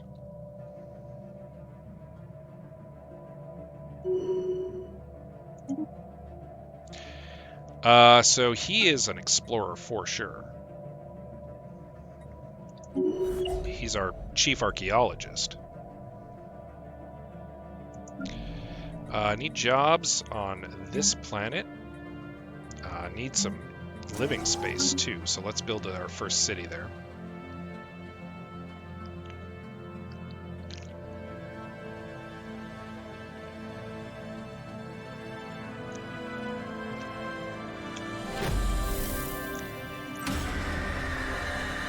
Continued excavations near the hunting lodge have provided more details. Alpha Centauri Prime and the Valley of Vale specifically served as a hunting reserve for the ruling warrior class of an interstellar polity known as the Retarax domain. The Retarax, a predatory avian species, periodically collected random individuals from the many subjugated alien civilizations under their rule. These aliens were then hunted down and killed in the wilderness of Vale, according to the rituals that governed Retarax society. This tradition lasted several centuries until the domain eventually succumbed to an undefined outside threat. I mean, possibly the Cybrex, let's be fair.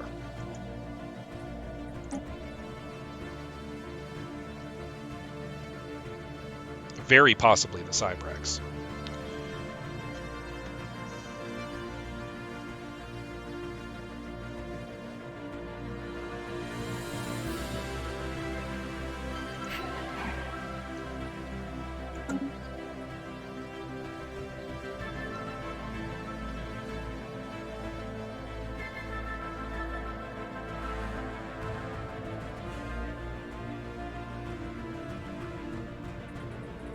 Vessels upgraded. We have learned that Kefloth 4A was the point of origin of the Cybrex. Some kind of sapient machine was created by the moon's original inhabitants, the Kur. Although the details of how it happened are unknown to us, this eventually resulted in the birth of a massive communal machine consciousness, the Cybrex. At some point, they turned on the Kur, butchering their population of their homeworld in a brief but destructive war that all but destroyed the moon's biosphere. The systematic elimination of Kur colonies and neighboring systems followed until the civilization had ceased to be.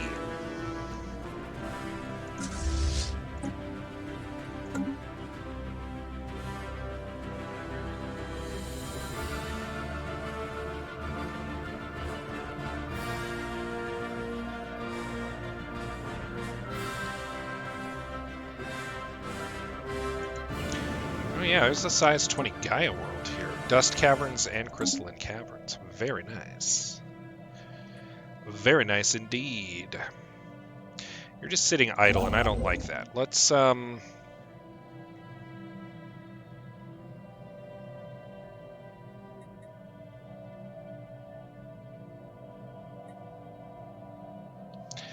Vec's probably the most valuable system I can claim right now. Whoa, I didn't realize you were both there. I only need one of you to build that starbase. The other one can stay here. Vessels upgraded. Technology secured. Shields, beautiful. Disruptors, good. UV lasers, instantaneous. Spy Master Naeus Mucius reports having lost contact with... Again! Again! Fine. This operation's proving to be very not great. In a fiery speech, Baron Victor Jaredin declared that the nation's focus must be on expansion. He submitted 2 plans on how the fleet could use additional resources to further such a goal. Both options are valid and could benefit us greatly in the long run. However, implementing both plans at once would be impossible. So strong fleet will show them our might. Aggressive expansion plan added for 10 years, ship fire rate up, claim influence cost -20. Superior logistics will lead us to victory. Military ship build speed plus 25%, ship build cost -20. Yeah, logistics. Technology We're not in the middle of a war, we're in the middle of a build-up, so.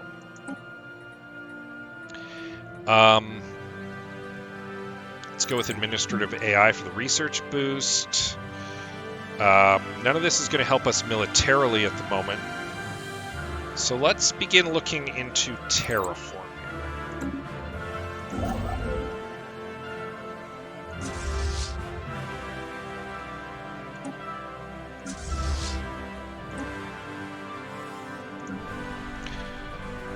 Sirius could use some more cities.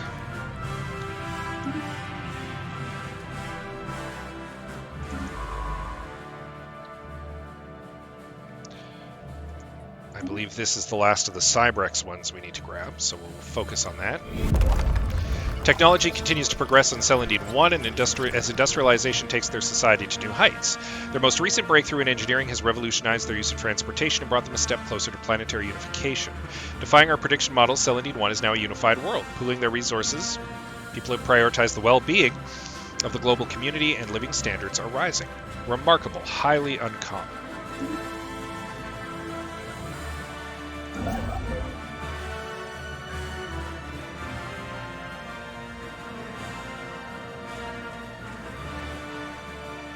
Council agenda ready. Display of power.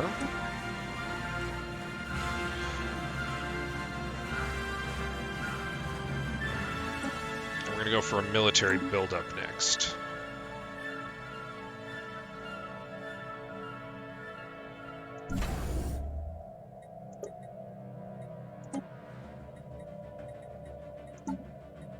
Starholds are still 10 months away. We're going to want some. We're going to want some for that.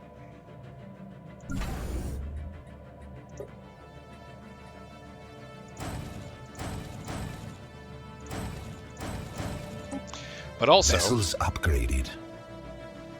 Give me more ships.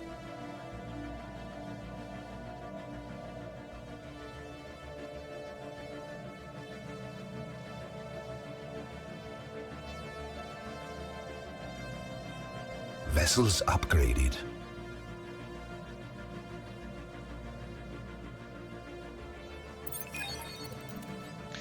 Spymaster Gnaeus Mucius reports from the Pnastic dynasties. A successful execution so far. A spy network is now bolstered with access to influential Nastesian professional ready to assist us with operations which may benefit from the asset's own network of contacts or the weight of their reputation. Excellent. Now, unfortunately, that cost us a lot. Because I would like to steal technology from them. And we have an academic, so that would help. Oh, maybe not. This academic, in fact, a discredited scholar, can only really help us with manipulation. So we can spark a diplomatic incident, we can extort favors, or we can engage in a smear campaign. But we don't know that they have contact with anybody else at the moment, so it's not really going to help us.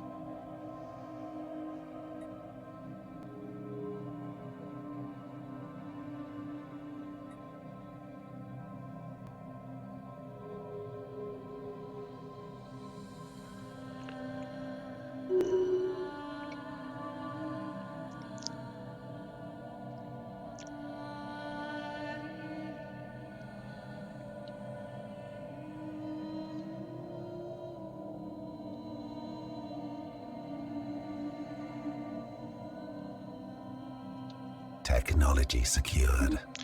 There's our Starholds. Ordered retreat. Time spent missing in action minus 15% is good. Is very good. We're going to go with super solid materials, I think, though. How many months is that? 76 months. This is only 38. Because it's Voidcraft. Bonus hull points for our frigates and corvettes, which are the bulk of our fleets right now. Actually, that's probably not bad.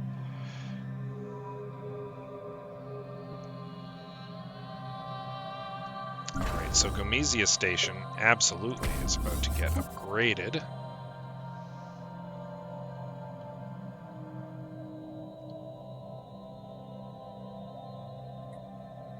Our detailed survey of Exlilon 2, has revealed that although it is currently unsuitable for life due to the noxious gases present, it's toxic terraforming candidate. We've seen that a million times. We're good.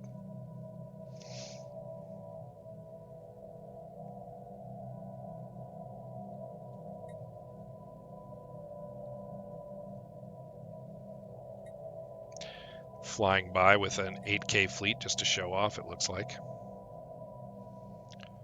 We'll get there. I suspect... Oh no, they just have a lot of cruisers and different kinds of destroyers. Massive storms visible in the upper atmosphere of this gas giant. Might be worth the effort to study them in more detail. Sure. You know what? Let's get a couple of these other ones in play. All right, the Lord Protector has gained a level. We can do Commanding Presence 2. Give us another available envoy. No, still just one monthly envoy. Monthly loyalty from subjects, diplomatic acceptance plus 10. Gale speed, giving us a bonus to our sublight speed across the Empire. Or military pioneer, shipbuild speed and cost down. I mean, that seems super valuable.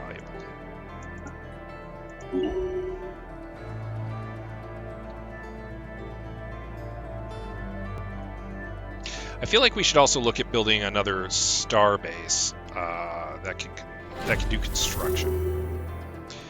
And I think that's what we're going to do here in Sayakaro. Minister of Defense has reached a new level. Decima Quirinia, Champion of the People, is going to become a strategist. Archaeologists excavating the hunting lodge have stumbled upon several references to a legendary Redarax warrior known only as the Huntress. She was apparently their most efficient killer, renowned throughout the domain for having personally butchered thousands of aliens at Makefowl. It's unclear whether this is based on fact or fiction, but according to Redarax legend, the Huntress was killed somewhere inside the valley when she was outwitted by the alien prey she was pursuing. She was supposedly wielding the fabled Blade of the Huntress at the time. Most curious indeed. Colossal space battle occurred high in orbit over Haneri 5 some 600,000 years ago, with ships from at least 5 different fleets participating. One of the fleets belonged to the Cybrex, though the vast majority of the orbital debris seems to come from the Situation other log participants. updated. Let's pop the Cybrex Ringworld. Let's get that going. Exlilon 6 frequently experiences massive and extremely violent storm systems in its atmosphere. Several dozen persistent storms are visible from orbit, with winds often reaching speeds in excess of 700 miles per second. The cause of these storms is not immediately apparent, as we have found nothing in the planet's climate model that would explain them. Our scientists are interested in studying the anomaly.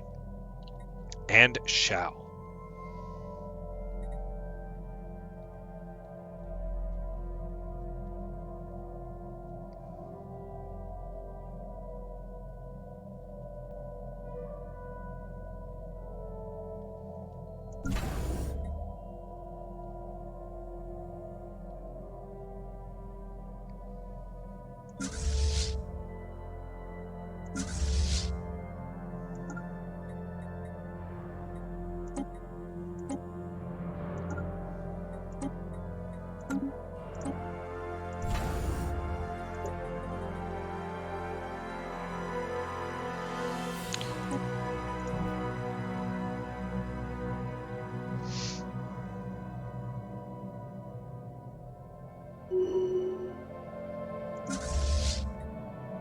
Technology secured.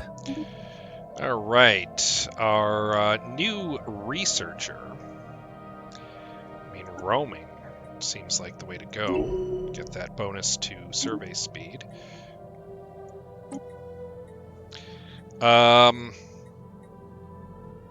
Cold fusion, I think, is the way to go here.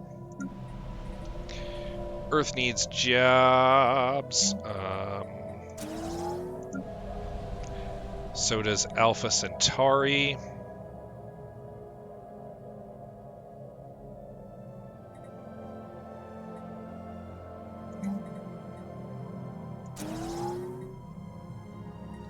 Build an industrial district there. You're going to need jobs soon enough, so let's get that started. Also, here on Sirius, we are definitely going to specialize with alloy foundries.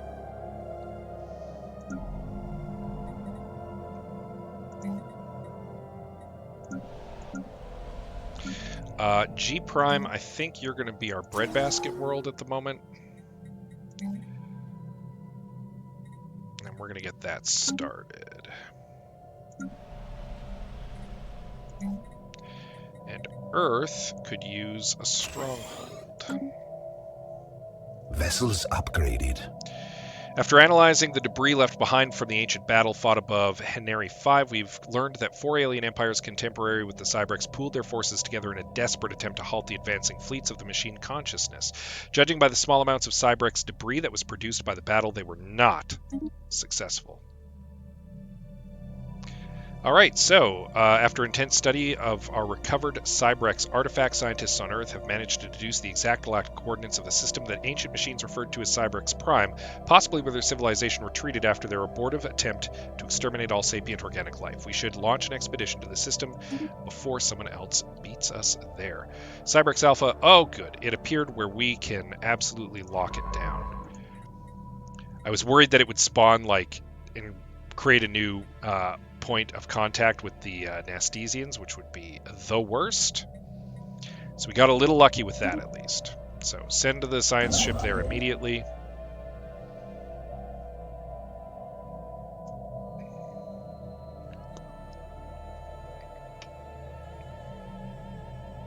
Star system charted.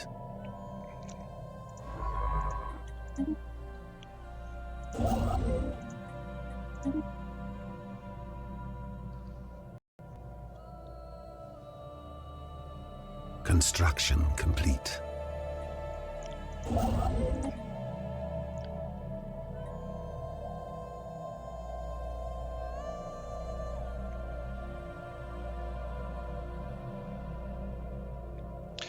Right, got enough to expand this starhold.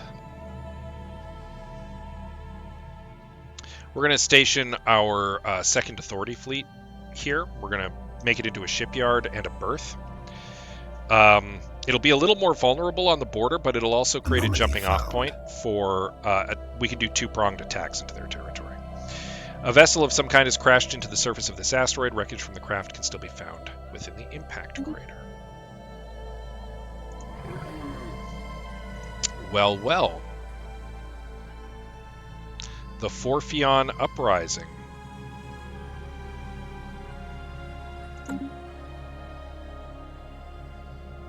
Looks like some of the Cursaw hegemony. Or looks like a new Cursaw force. Fanatic Egalitarian Materialists. Oh, I don't like the Fanatic Egalitarians. Basically, they've risen up.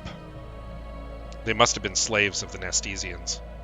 They've risen up against the Nastesians, and now they're waging war, actually, a very effective war against the Cursaw. Or against the Nastesians. If I could declare war on the Nastesians again, I would. Unfortunately, we're a few years out. If this rebellion had happened a little closer to a time when we could do something about it, I would absolutely assist in the war.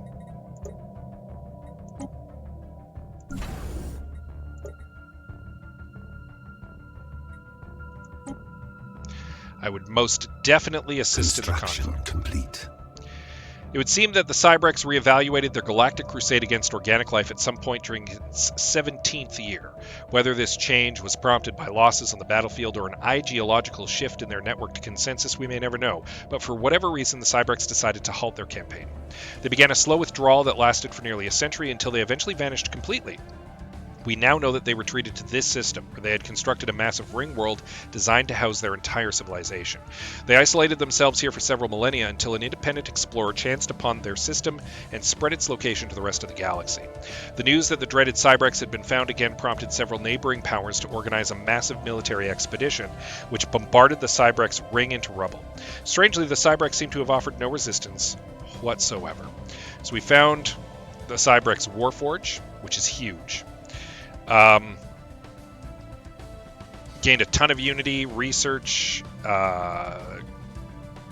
energy credits, secrets of the Cybrex, and we have access to their ruined ring megastructure.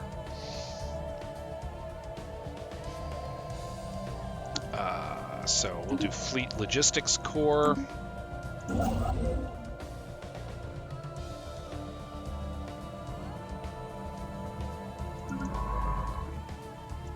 We'll actually do a quick survey of the system as well.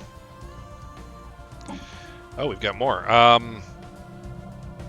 We'll do war games.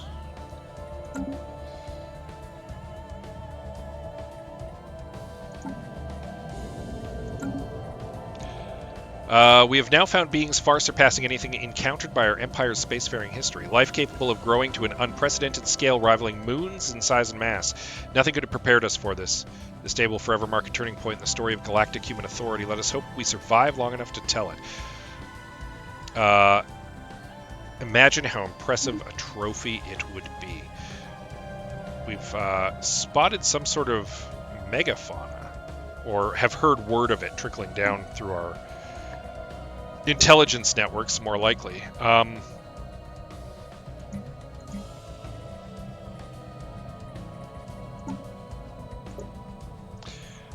We have more than enough relics to activate the secrets of the Cybrex, and, more importantly, we're lacking the... Construction complete. We're lacking the necessary unity, however, to activate the Warforge, which is going to be huge, because now we can just make alloys. Absolutely massive. That will give us a big boost to our ability to do what we need to do. In fact, we're going to build an Autochthon monument for additional unity right now.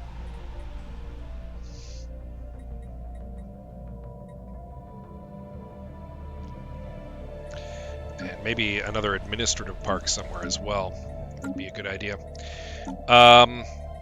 We can now delve into the secrets of the Cybrex, and we shall in due course. I think we need to do that before we can recruit. Nope, we can just recruit Cybrex warforms right now. Okay, that's good to know. Let's have you come down here and take a look at this Kettling situation. Actually, you know what? No. We've got an anomaly on the way. Let's deal with those anomalies on the way. Then we'll have you deal with the Kettling situation. How's the dig going? Not great. Yet, small scout craft of some kind seems to have plowed into the surface of this asteroid millennia ago, creating a shallow canyon. No visible cockpit on the ship, leading our scientists to believe it was either piloted by remote or through some kind of primitive artificial intelligence. Though it is too damaged to be salvaged, the ship hasn't been picked clean by looters yet. So we will be the looters who pick it clean. Technology secured. There's that Corvette hull bonus. I think now is the time that we finally take the Betharian refining.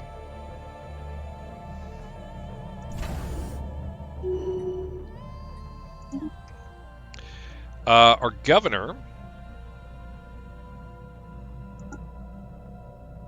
who is now an industrialist, has gained a level. Gomesia Station has room for a hangar bay now. And a disruption field generator.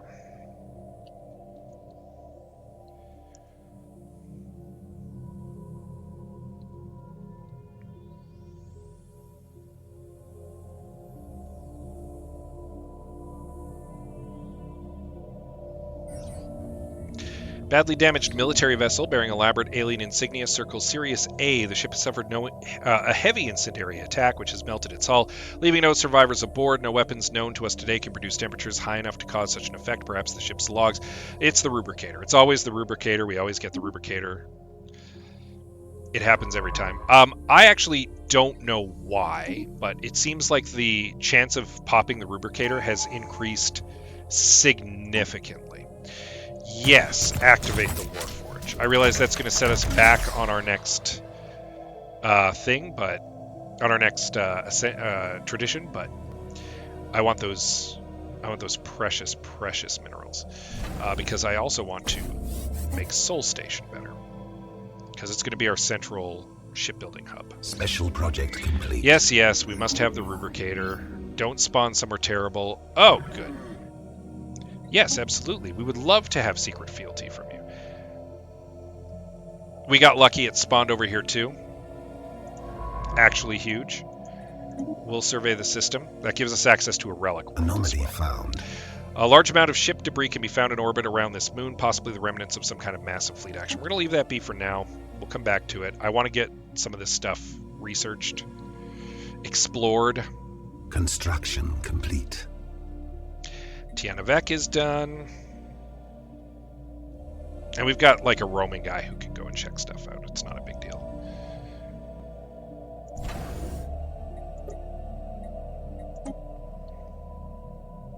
So Gomezia Station is now 10k. It can absolutely repel most of their forces. This war is still ongoing. Yes, the rubricator. We will deal with it in due course. No hurry on that. You can take out... So the rubricator spawns Shard. Once you've dealt with the dig and found the rubricator itself, Shard pops out of the planet. She's a space dragon. She wants her rubricator back.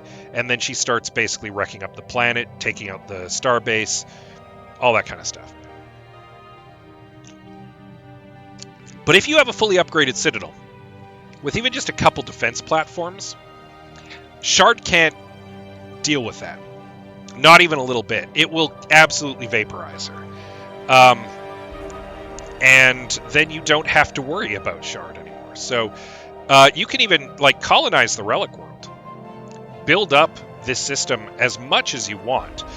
And then do the dig when you're ready to fight Shard. And, I mean, 20-25k can take her out, no problem.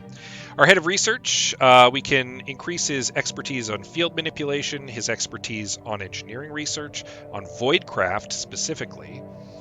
Voidcraft would be useful because we could pop cruisers potentially sooner. So I think that might be where we focus.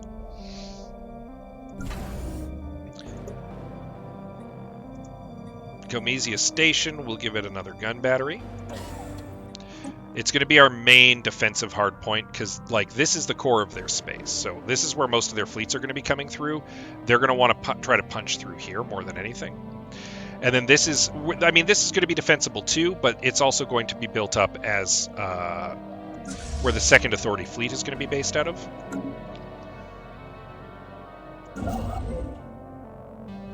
Star system charted. About time.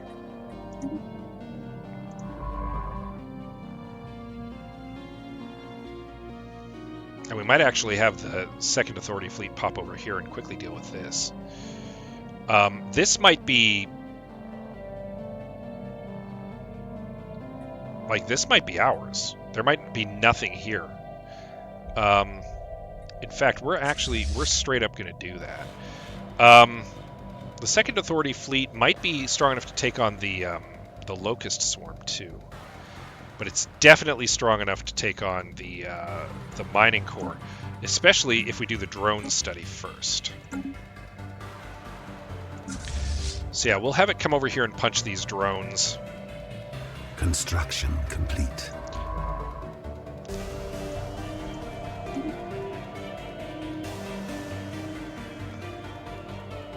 Because even just taking this system takes this whole arm here. Alright, this bastion is ready to go, so we want a shipyard here, and we want crew quarters here, first and foremost. And then, what the heck, we'll throw in a hangar bay too.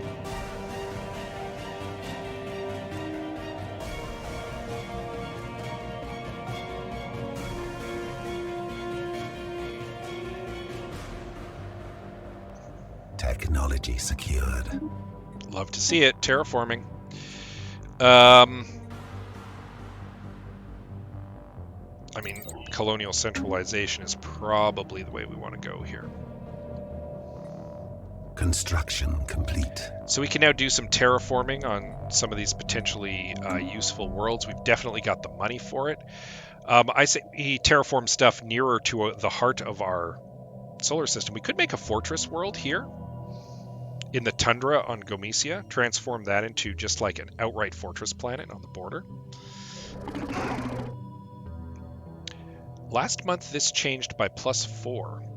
Interesting.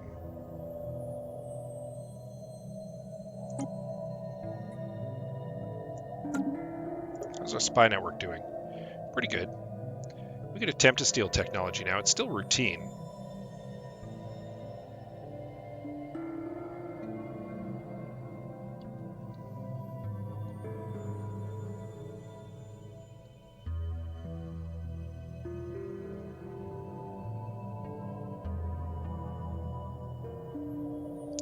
We know they are technologically superior to us, so...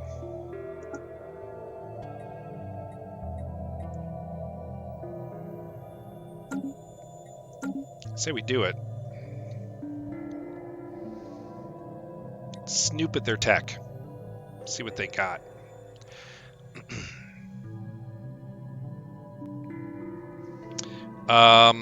This desert world... it's a little smaller, not the most valuable. These tomb worlds, we're going to take a look at them.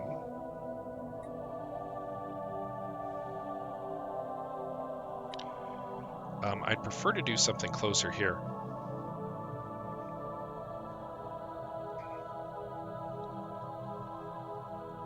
Creating a boondoggle for them to deal with here. That actually appeals to me. It's a size 24 planet.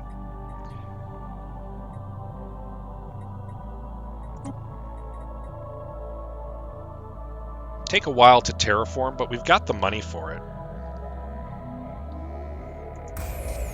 Let's do it. That appeals to me. Star system charted. Construction complete. All right, let's deal with this anomaly. Spaceborne life form encountered.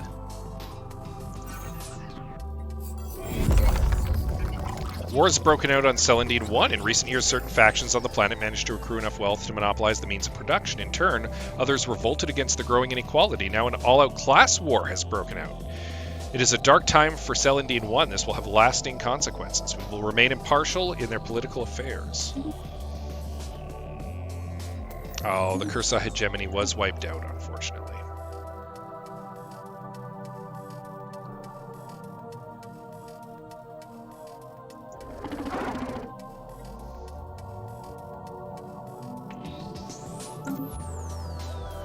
Though, if we wage war on the Nastesians again, the Cursa will now assist us. So, assuming that they can build up some fleets, we can do a double-edged attack on them. And they're currently weak. I mean, they've been kicked. But we can't declare war on them again for another couple of years. And unfortunately, they might be able to do a bit of a military buildup in that time.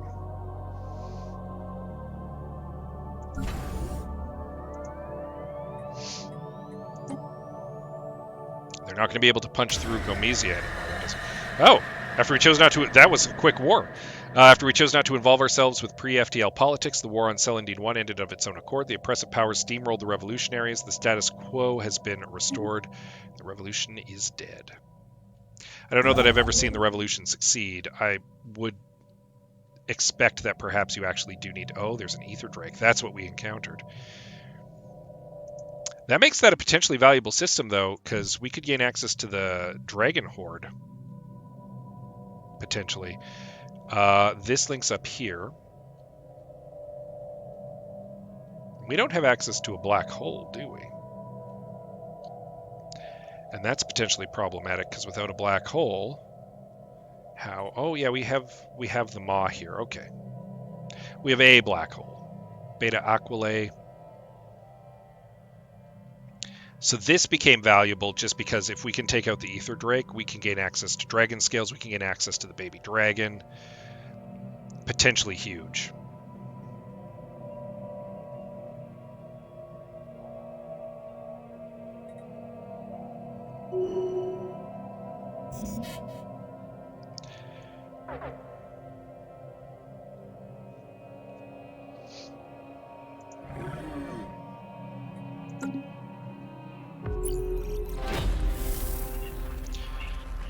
The Sade aliens in the Theglan system.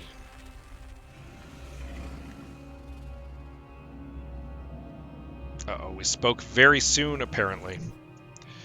Someone else is already in there. Right, Octavius Hostilius, you're up. Special project complete. Easy prey.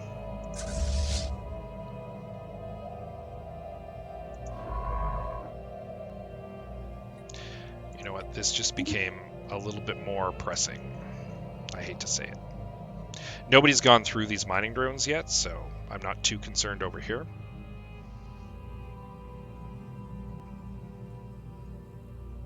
But someone's exploring it.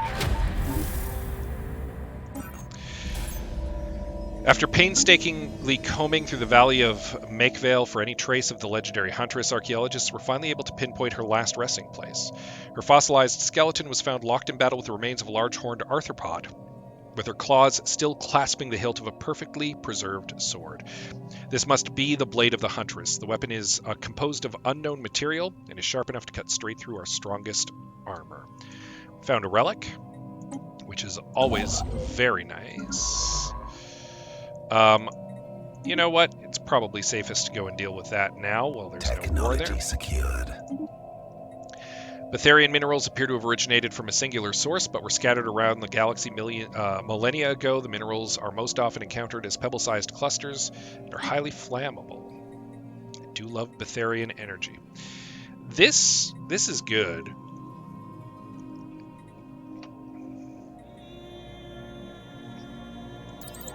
Time spent missing in action bonus is that's very potentially valuable. So, army morale, planet sensor range, diplomatic weight is the passive effect, so that's good. Blade of the Huntress adds sublight speed when activated. Big in a battle. Very big indeed. Sol is ready for its second shipyard and its Fleet Academy.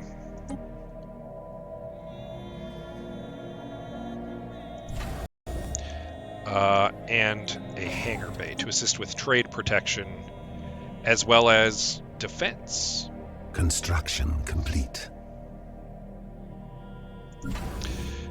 We also want this to be a defensible location, so we're going to add some of that. Really, the Boibo system. If I wasn't planning to force my ideology on them, I might be more interested in actually claiming some of their systems. In fact, let's do it. Oh, no, only in defensive war. Construction complete. Which is fine. Again, we're planning to crusade against them. So.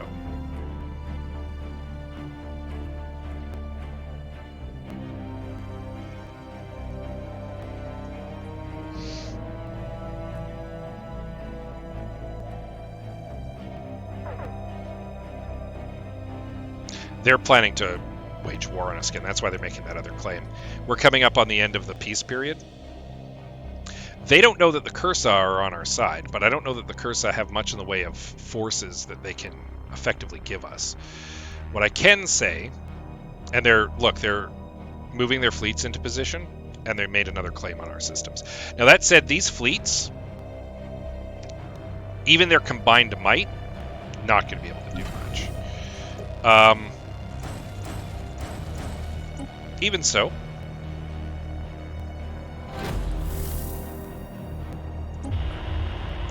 following the sighting of an unidentified craft in the Theglin system, all forces in the vicinity have been ordered to assume a heightened state of readiness as per standard protocol.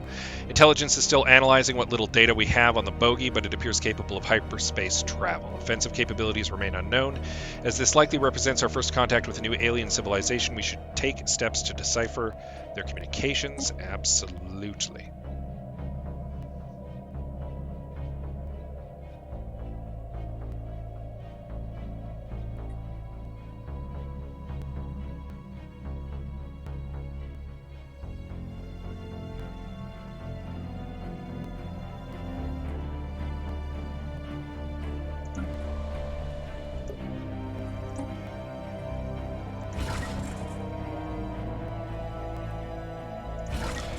A couple Cyberx war forms too,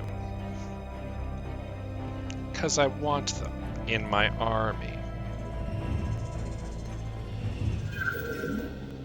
Silhouettes discernible from orbit are indeed buildings, and closer inspection revealed them to be of an obvious martial nature. While abandoned for some time, though very recently on a galactic timescale, Science Officer Titus Antonius believes the secrets of alien tactics may yet be exhumed from beneath the dust that covers the decaying barracks and looted armories. A special project has been issued to study the remains. Alright, take a look at the alien barracks.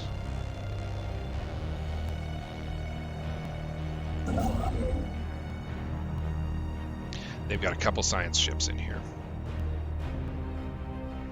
I'm a bit worried about that. Technology secured.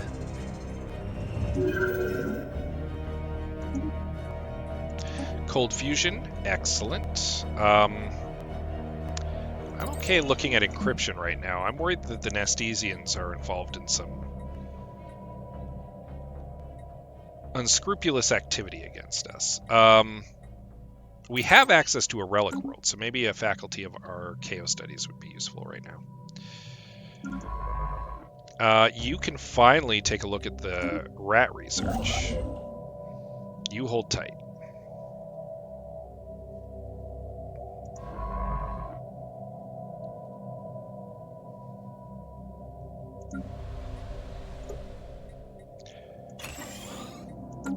And Earth can upgrade to a planetary administration. Or sorry, a planetary capital.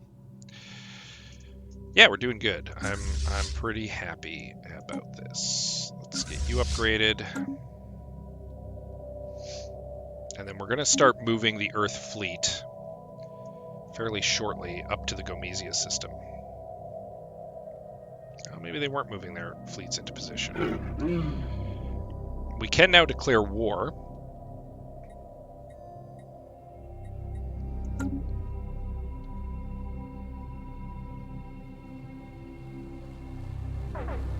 Attacking enemy vessels.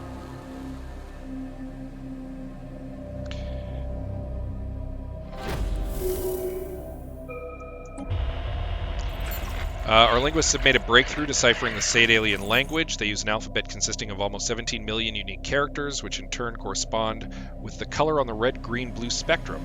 Although convoluted, our linguists are convinced they will be able to decipher the alien language. They just need more time. Keep investigating. Vessels upgraded. You can Star head back system to your system. charted. Nope, leave that be for now. We want to get these systems investigated ASAP. Oh, I'm worried about that. That looks like a construction ship.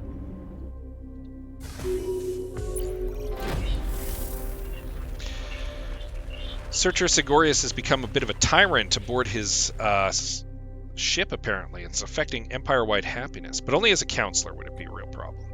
We made first contact with mysterious aliens in the Beta Aquilae system, the Delta aliens, 2 alien species out here. Unfortunately, we've lost this. That actually chafes me a bit, because I would have liked access to that Drake.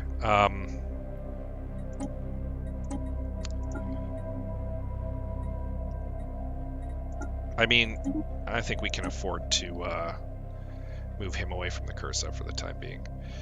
So if we've basically lost this anyway, we might as well finish up down here.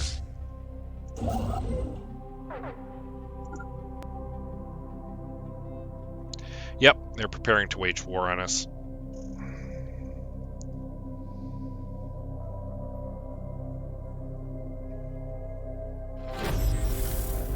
Despite having taken every precaution prescribed in their training, one of our operatives in the Pnastic dynasties has raised concerns their cover may be blown. Apparently, this comes at a critical time for Operation Steel Technology.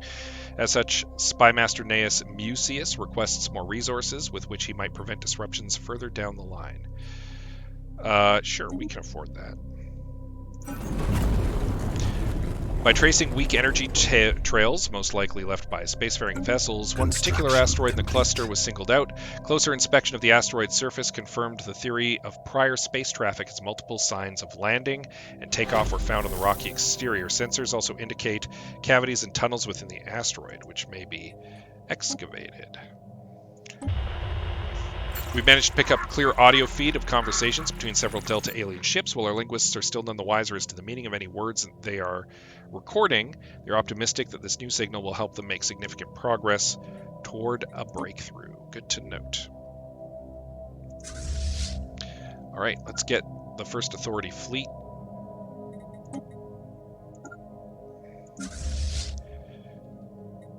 Headed where it needs to head. Let's get this station. Building a couple more defense platforms.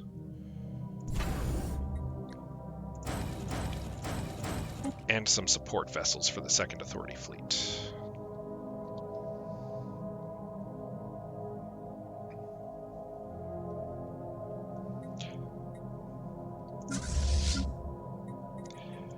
Warforms are going to be supporting this army, naturally. Which is probably now nigh unbeatable. Following the sighting of an unidentified spacecraft in Beta Aquilae, all forces in the vicinity have been ordered to assume a heightened state of readiness. Yes, yes. As per normal.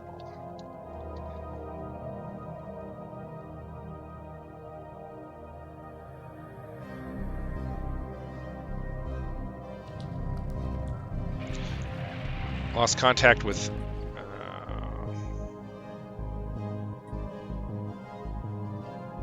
Damn. We have to cancel it. We have to disavow. We don't have the... Project complete. We don't have the necessary intel level to burn any more intel on it, I don't think. That's a shame. Well, it is what it is.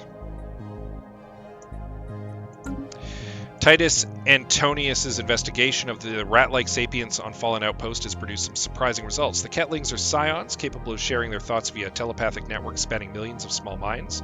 Though they avoid interacting with us, and we lack evidence to suggest they are capable of advanced spaceflight, it would be remiss to classify the Ketlings as mere primitives. In fact, some of their repurposed machinery possesses a technical sophistication approaching even our own. Moreover, the Ketlings are neither the descendants of the civilization that constructed these cities, nor the conquerors that destroyed them. Rather, the Ketlings were once the pets of the spacefarers who first colonized these systems. After their masters' downfall, the proto-Ketlings were one of the few species to survive centuries of nuclear fallout in these ruined planets. Constant exposure to radioactive elements led to faster mutations in the Ketling genetic code. Their nimble appendages, relative starting intelligence, and close proximity to a variety of decrepit tools all culminated in the rapid emergence of a technologically advanced culture. Fascinating.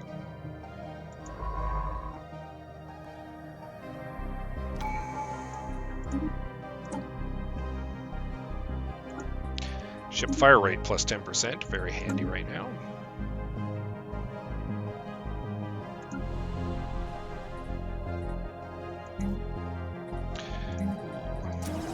Alpha Centauri Prime needs another city. And ASAP.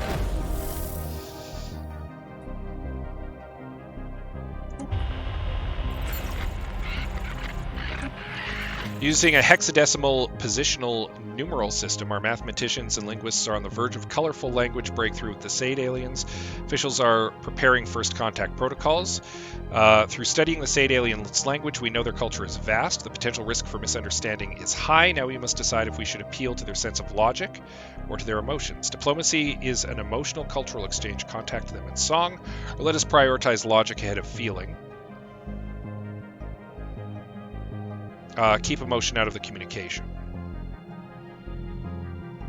So we will attempt to forge an emotional connection with the Sade aliens, or their opinion of us changes by -50. We gain a bunch of influence, which we don't really need. And we get some intel. Let's contact them in song. See what happens.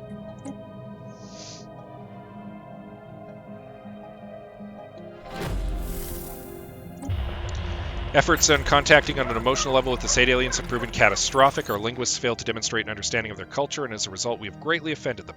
Cool, so we've made an enemy instantly. Foreign power is hailing us. They're xenophiles, so that's good, and they're fanatic militarists.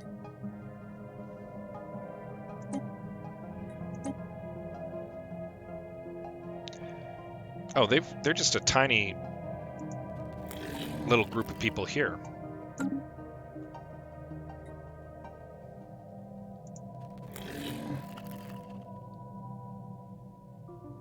Really, your military could crush us. I like to see that.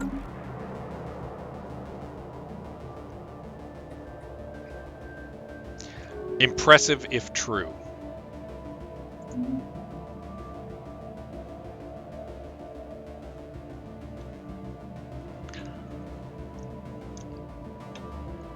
I somehow doubt that is the case. Technology secured. Ugh. Yes, please. Technology secured. Not bad timing for that either. naval capacity, not bad. I think that's what we go with. Star system charted. Surface of this asteroid is littered with metallic debris. Most of it appears to originate from starships of many different designs. Check it out. Also, claim the system. A vile enemy has declared war on us. Yeah, I'm not surprised.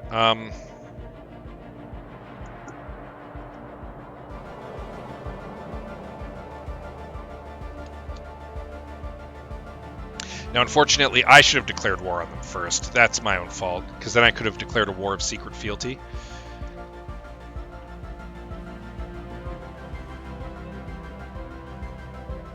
We're going to impose ideology, as always.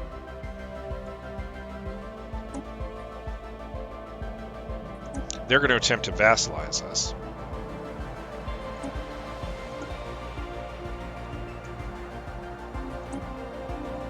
And we can now set some claims as well.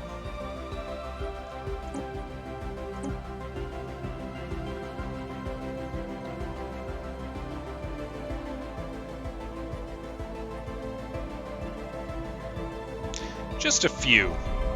Just to show them who's boss.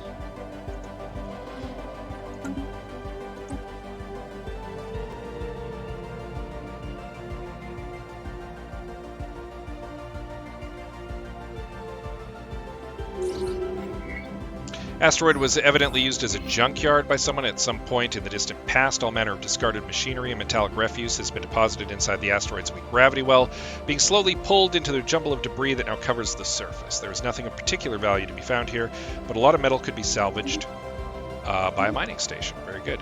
Spurious, our new scientist, Romer, continues to be very useful at the moment.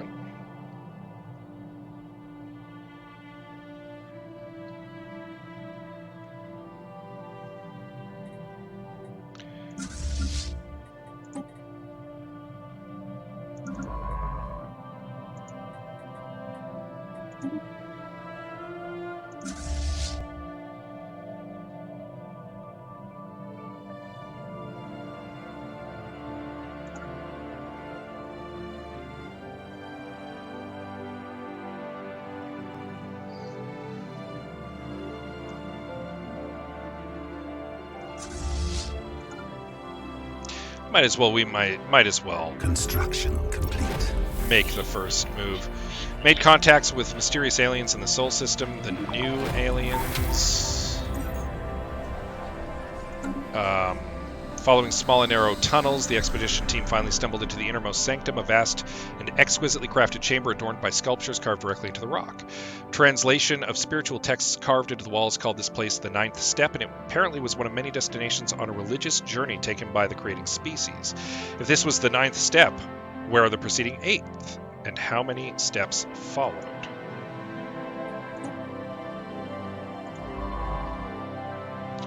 Finding the head of Zarklon right now would have been absolutely fantastic. Just get a little Fallen Empire fleet. Could have been huge. Alas.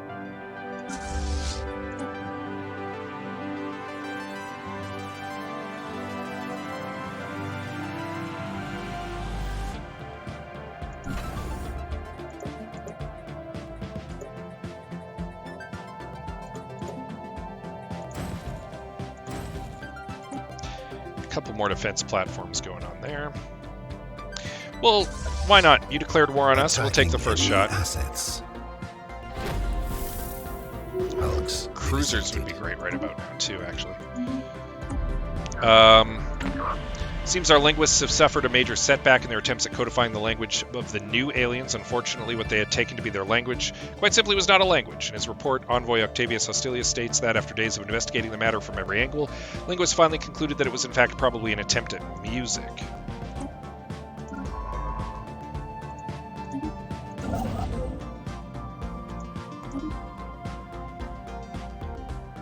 Enemy presence exposed.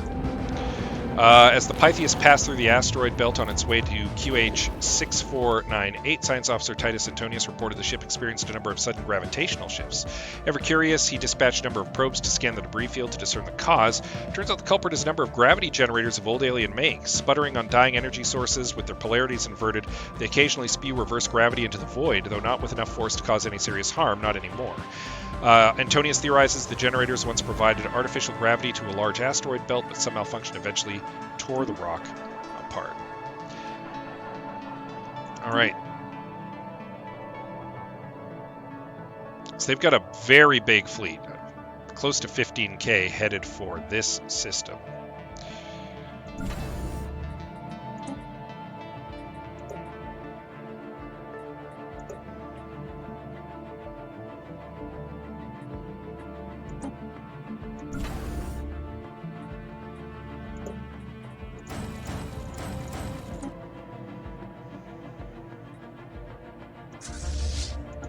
Technology secured. They're going to try to punch in through my back door, basically, but we're waiting for them. Ion thrusters. Yes, please. I think we finally cleared up all of the outstanding stuff, for the most part. Oh, not here, though.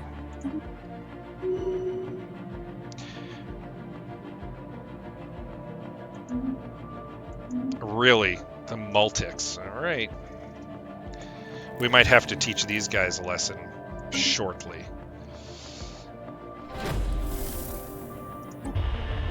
Delta aliens appear eager to establish communications with us, having sent a large audio and visual transmission that appears to offer the key to translating their language. Our experts are confident that we will be able to use this to learn to communicate with them soon. Of course, we will have to trust them that their offered translations are not misleading, that we will be able to reliably interpret information presented from a surely vastly different experiential context. How naive of them.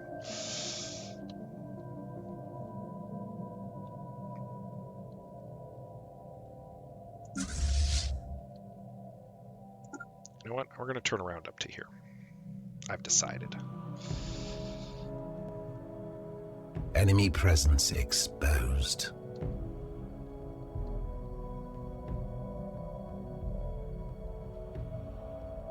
Attacking enemy assets.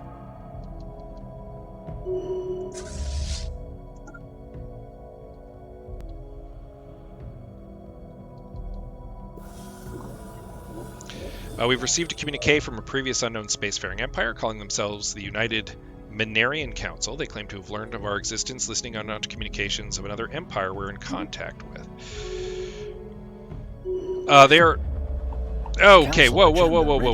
All right, hold on. Preaching a radical doctrine of planetary unification, a charismatic leader has appeared on Celandine 1. Now only a small and relatively ill-equipped band of rebels stand to oppose majoritarian rule. Watch and learn. They are egalitarian materialists, so that's good, at least. Not too happy about that.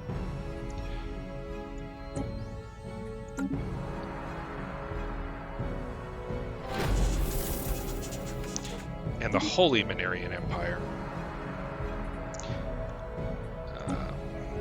Where are these people? They're way up here. How did they get in contact with us? Linguists recently made significant progress toward decoding the language used in the signals of the Delta aliens. Apparently, they now believe themselves to have a solid grasp of the fundamentals and promise they will be able to report further findings soon. Keep at it. Military buildup underway. Let's do Evolving Society next for the Unity bonus. Picked up readings of an unknown nature. Signals seem to follow some kind of repeating syntax, which should indicate sapient origin. Should be investigated further. They seem to be concentrated around a single space station. Unclear if it forms part of a larger grouping. So yeah, they're definitely headed down here. We're going to reach there first, though, so... More of these guys. Anomaly found. They are definitely trying to punch in through our back door. But they're in for a rude awakening.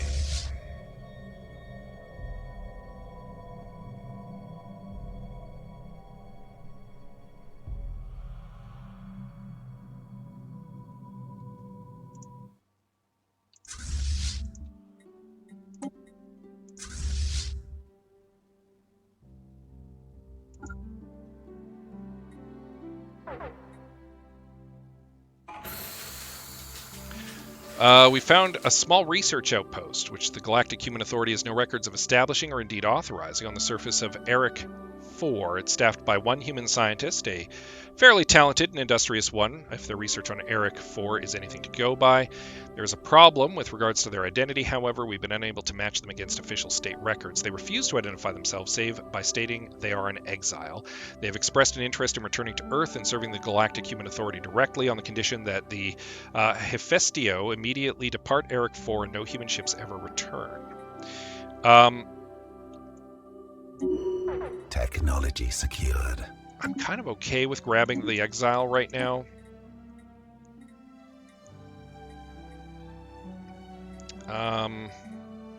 Let's do the fleet command limit bonus. Let's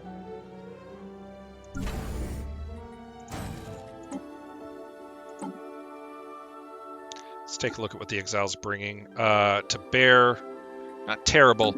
We could use the help with a little bit of our research, or a little bit of our exploration down here. So I'm okay with that. Or even researching some of these areas over here. Like, I'm okay with this, fundamentally. Attacking enemy vessels.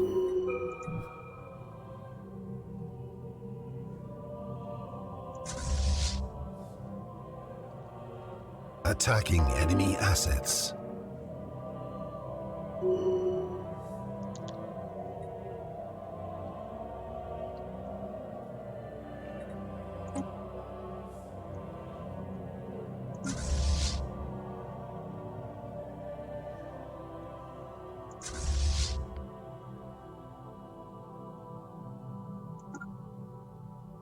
Let's make them work a bit. They're having second thoughts, maybe, of attacking the station here. I mean, I don't blame them. Our efforts to decipher the signals of the Delta aliens have paid off. We finally made a breakthrough. While our mastery of their language may not be complete, we've managed to successfully open diplomatic channels with the people we now know to be the Tranquil Malwagal Foreign League. power is hailing us. More spiritualists and egalitarians. You're going to continue this way. The exile is going to get work this way. Get to work this way. Second Authority Fleet is going to, I guess, go and repair itself, because these guys are not showing up.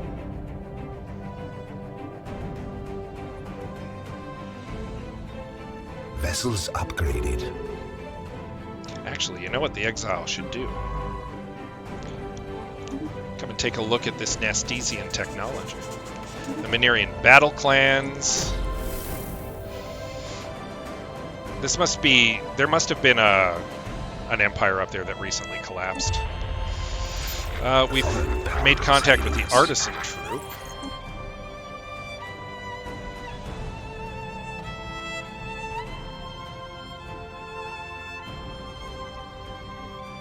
Spaceport under attack. Oh, they finally decided to make their move. Okay, the Second Authority Fleet is taking a beating, unfortunately. Not unexpected, unfortunately.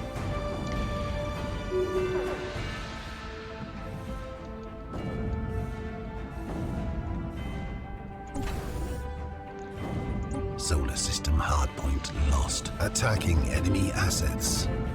We're not doing very good against them at all. This is disastrously bad. If we lose this, this is actually devastating.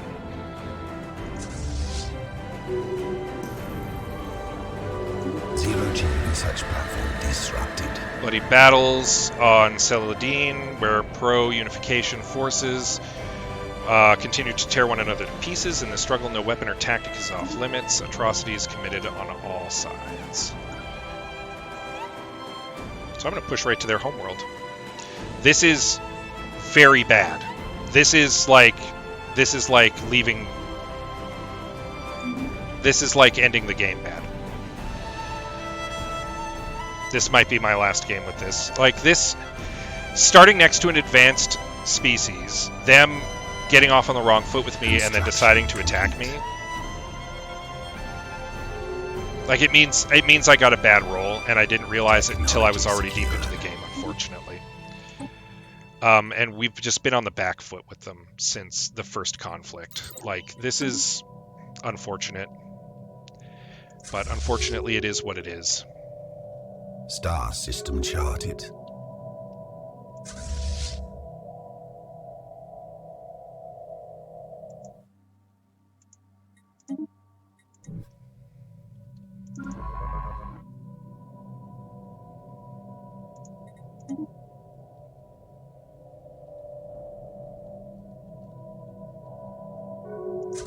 Attacking enemy assets.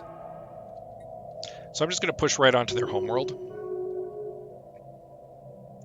Like, the irony is I'm winning the war.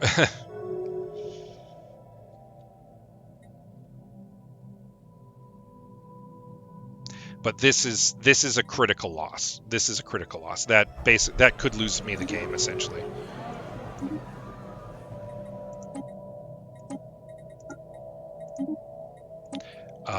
And I might call this game pretty shortly. Look at this. Look at this.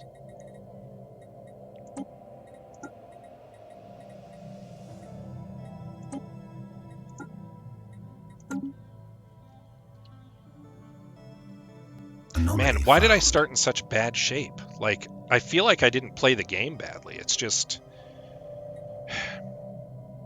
Cold hard potential. Science officers found an anomaly. It will require extensive probing, but could garner a substantial find. Yeah, next week I might be just starting a new game.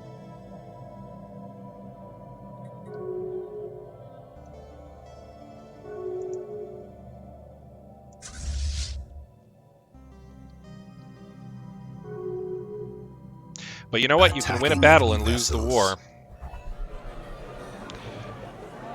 Lord Protector has worked extremely hard to become a better leader. His renewed commitment has already been noticed by Council. His wisdom is limitless.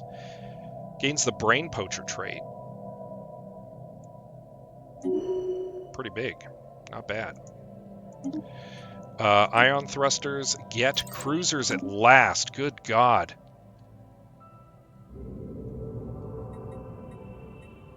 We need them for military use, absolutely. No question. Planetary invasion commenced. They're pulling back because we're doing battle. Clear evidence of a massive space battle taking place in close orbit of Marinus 5A at some point in the last 5,000 years. Surface on one side of the moon is pockmarked with craters from stray weapon blasts, and scans from the Pythias picked up several hulks on the ground. Though these wrecked ships are all in very poor condition, the fact that anything remains after all the damage that they must have sustained is a testament to their advanced design. Science Officer Titus Antonius is preparing an expedition to sift through the derelict hulls for valuable technology. Advanced shields bonus, nice. Take a look at the research.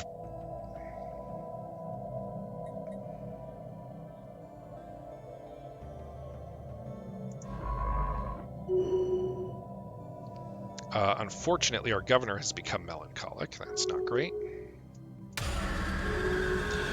The war between the pro-unification and rebel forces has slowed to a murderous grind. With front lines entrenched, local warlords on both sides are enriching themselves by means of graft and corruption. How this will affect the course of the conflict remains to be seen. Interesting if true.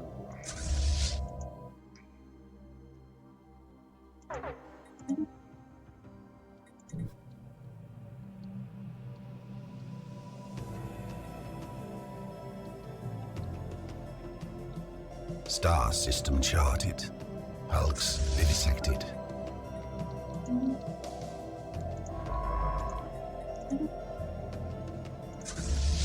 Vessel production capacity violently diminished.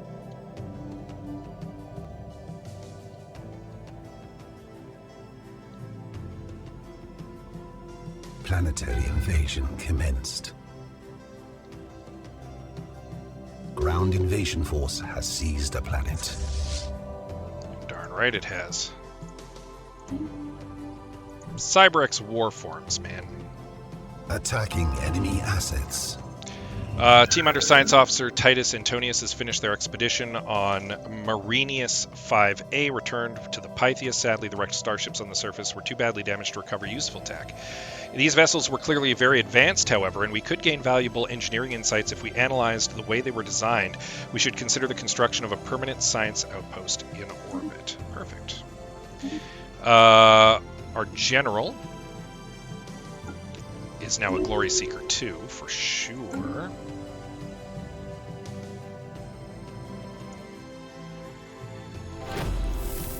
Technology secured. Ah, yes, the message in a bottle. We've got the space shanties going. I'm sorry, I'm kind of rushing through it because just kind of wrapping up the night, I feel like, before this goes away. I'm real down on this game now.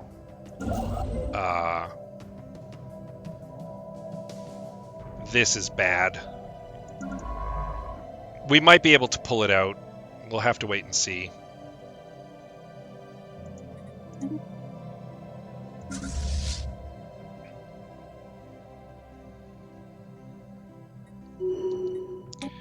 So there's almost certainly a spaceport here I can use, right?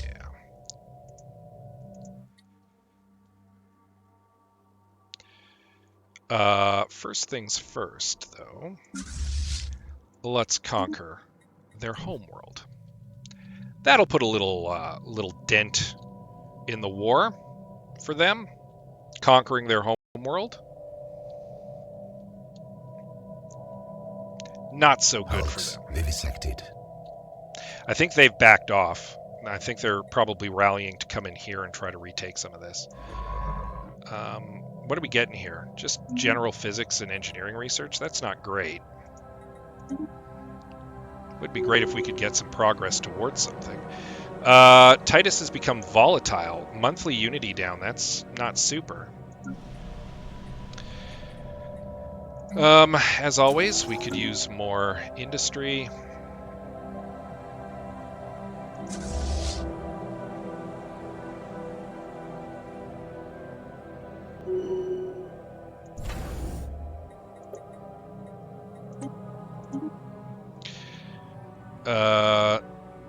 Baron Victor, who's currently missing in action.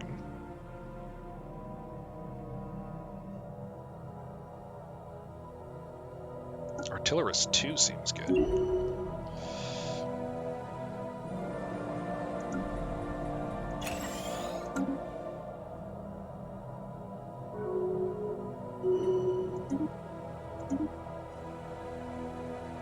Everybody's kind of in favor of forming the Galactic market. Sergius has also gained some levels. He can be a tuner or a prospector. I mean,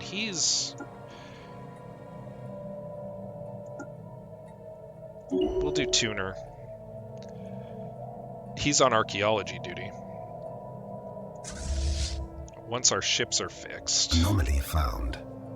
Planet emits strange magnetic waves, quite unlike anything we've seen so far, almost as if it is trying to communicate with us. It's only logical to investigate this unusual phenomenon. We may have just encountered an extraordinary example of life on a planetary scale.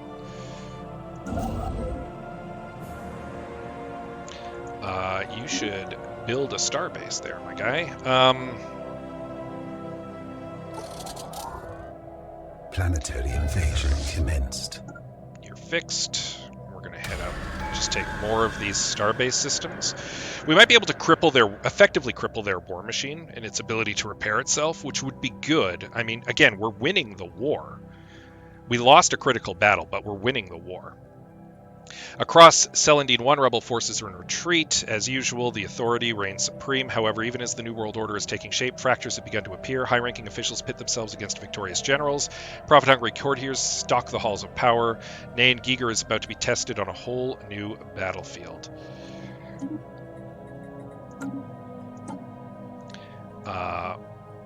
Damage versus starbase is up. That's actually pretty handy right now. And I guess this is the point where we grab one vision. Construction complete.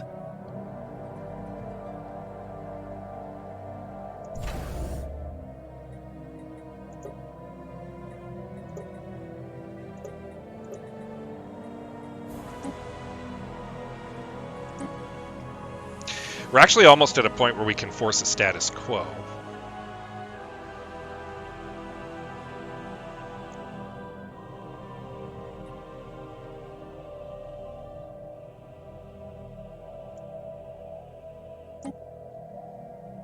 Ground invasion force has seized a planet. Nice homeworld you got there. It's mine now.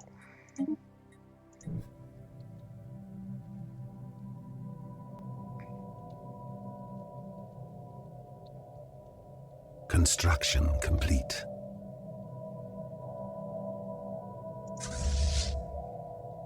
I'm targeting their systems that have Star system charted. bases. We found a heavily damaged bipedal robot floating in space. We do not understand its energy source, but we may be able to retrieve information from its memory. Hulks vivisected.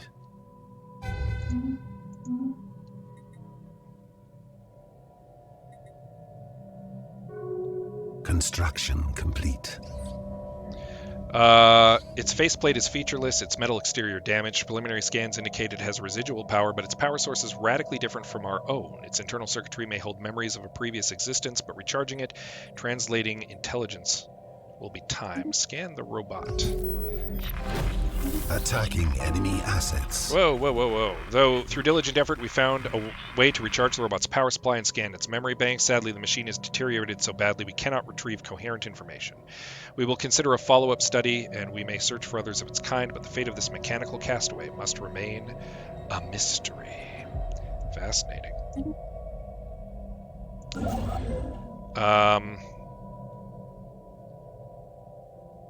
Continental world in there. Size 12.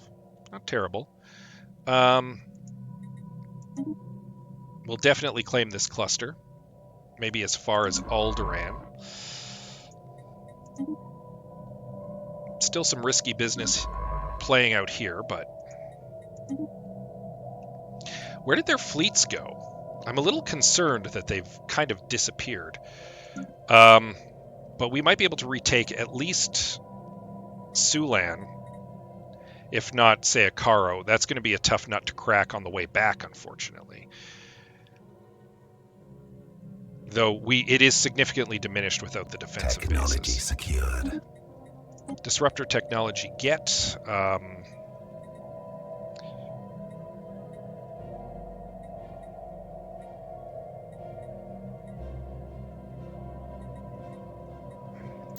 Sure, basic combat rolls.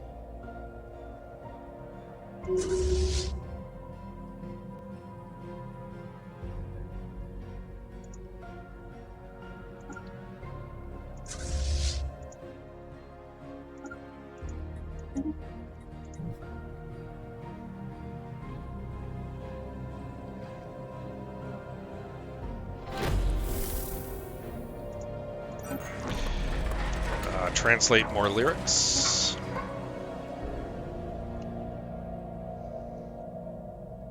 Like, they pulled back, but the question is to where? The best I can figure is they must be slowly making their way here to try to reclaim some of these areas, but... Technology Like, secured. I wiped out most of their landing armies, so it's going to be hard for them to retake some of their planets.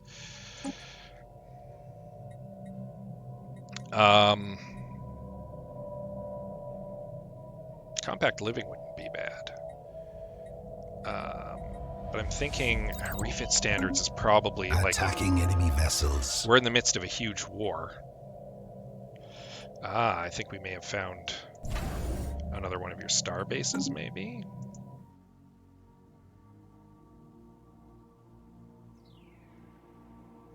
Two planets here. Very nice to see. A long expired set of covert codes has just been reactivated. They are linked to operations we previously carried out in the Pnastic dynasties, from where it would seem a former operative is trying to report back in. Message is light on details, but the code carries markers which signify intelligence on key political figures in a foreign empire. Our security advisors confirmed the codes are valid until quite recently. Their expiry means such codes are open to compromise by foreign powers. There's no telling if the operative or the messages are genuine. Former agents are to be disavowed and ignore. Let's resurface an operative.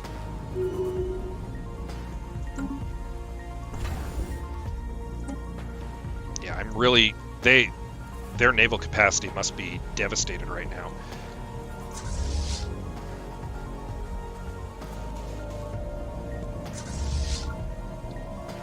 Hulks vivisected. Once disavowed operative has made it back to human space, the Nastesian individual who identified herself as Feldrum Den Harak appears nervous and relieved, but has cleared all security verification. The debriefing has been described as arduous, but the information has proven useful. We now have gained access to a valuable asset. With the matter resolved, Feldrum Den Harak's shaky disavowal will be renewed. Having confirmed that she is no longer missing in action, our current operatives can ensure that this time the disavowal will stick.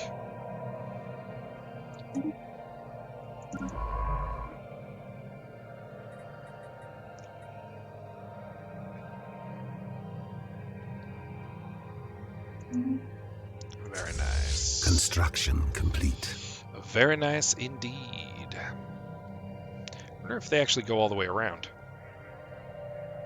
Be curious to see. Alright, so you're going to have to switch to the Sol system for your base. We want you repaired ASAP. And then we're going to send you to go and reclaim some stuff. Stunning turn of events. Nairn Geiger has been deposed. Aligning themselves with several opportunistic generals within the regime, rebel forces succeeded in launching a coordinated planet-wide attack before the pro-unification commanders knew what was happening. Their positions were overwhelmed. Paraded in chains through the streets of the capital, Geiger was quickly executed. The victorious rebels have granted the planet's regions the authority to dictate their own affairs. After years of war, a tenuous peace has descended.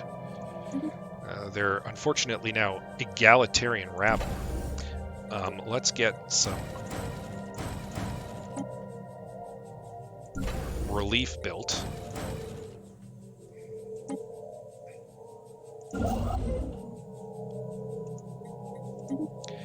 For the Second Authority Fleet, and then we're going to send it to go and reclaim some territory.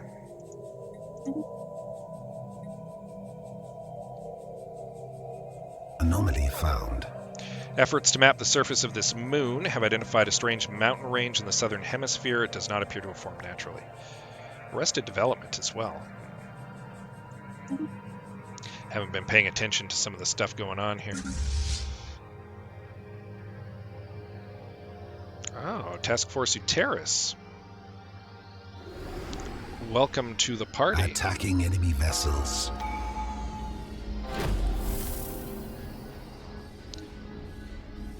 Could be potentially a big win for me here. What was previously thought to be assorted mountains in the southern hemisphere of Valis 1A have been identified as the massive skeletal remains of a single colossus alien life form. The bones have been dated as 3.4 billion years old, but our scientists have ruled out that Valis 1A could have supported life on that scale at any point in the moon's history. Science officer Titus Antonius has prepared a special research project to delve further into the mystery. Yes, more message in a bottle.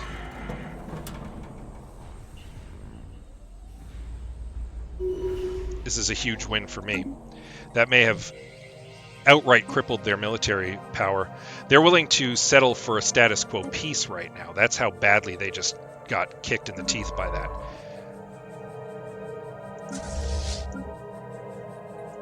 So we're going to have you form up.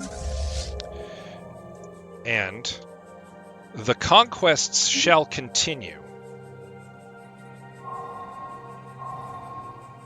What we first assumed to be a deliberate attempt at communication has turned out to be an unusual but naturally occurring phenomenon. The magnetic waves produced by the planet, given proper handling and editing, may sound a bit like talking or even singing, but they are in no way created by thinking beings. Some of our scientists, however, find it quite catchy. It might be possible to make use of the phenomenon, possibly by hosting artists or VIPs at a station created solely to catch these signals, play them as relaxing music. Receiving communications. They're willing to settle for status quo. 5 occupied Nastesian kingdoms will turn into an ally. We will gain the 2 systems that we gained. This is big if true. We would cripple them. We would absolutely cripple them.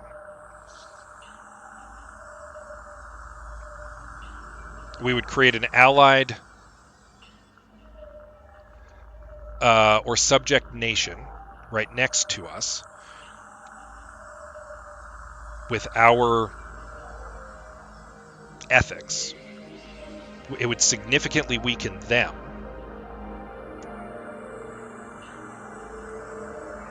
And we'd gain those two systems, that they would gain nothing.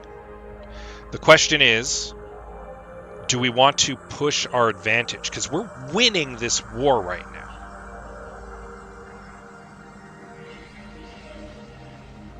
We lost that critical battle. I'm turning around on this. We lost that critical battle, but we're currently winning the war.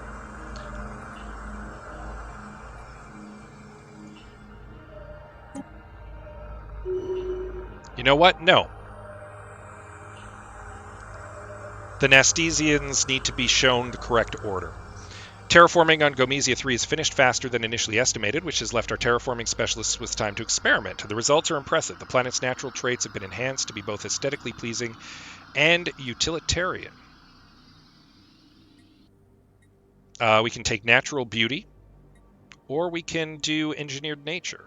I'm happy with the plus 10 on that. We were looking to make it perhaps into a world. They're suing for peace because they're on the back foot now, for the record.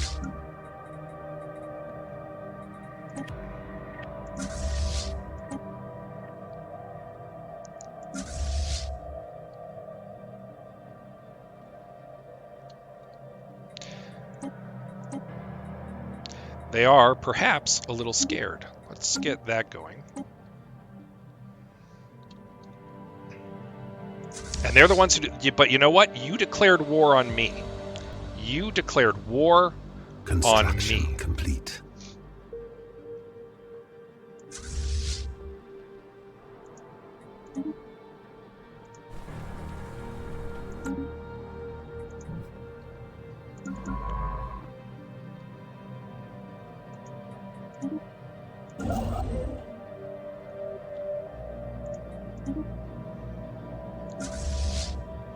You brought this on yourself because you declared Planetary war on invasion me. commenced.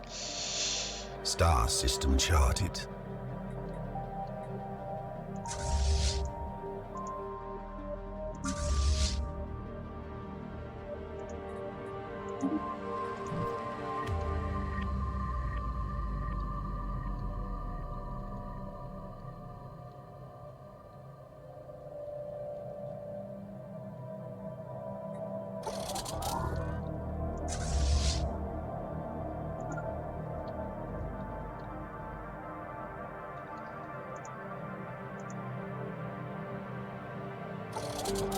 Planetary invasion commenced.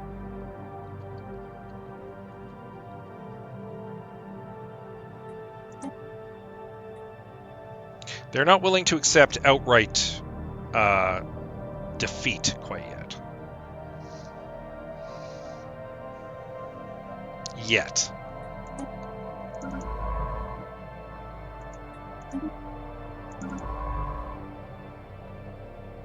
Let's probe into the Alderaan system. We'll grab this in the meantime. The Izix, the Tesh, the Bijakai, the Srisu, the Eldaris, the Vacus, the Karmata. Grand Duchy of the Karmata. Interesting. These are the races I know. These are the races I know. All right.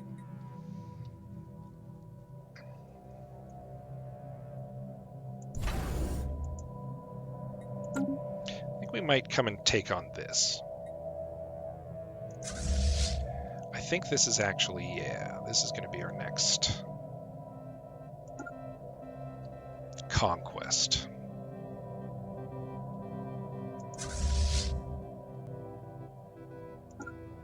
Let's retreat back to the Pollux system for now. Our general has proven very useful. We want to keep her around for a bit. We've picked up readings of an unknown nature. The signals seem to follow some kind of repeating syntax, which could indicate sapient origin. Yes, absolutely. Take a look. Hulks vivisected.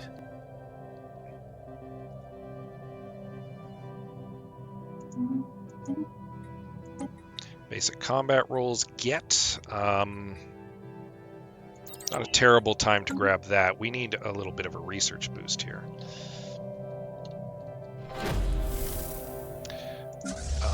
Let's form up here. And then you are going to, more message in a bottle. There's so many lyrics to be got.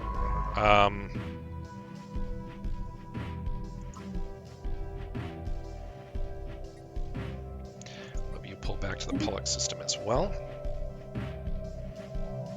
Construction complete.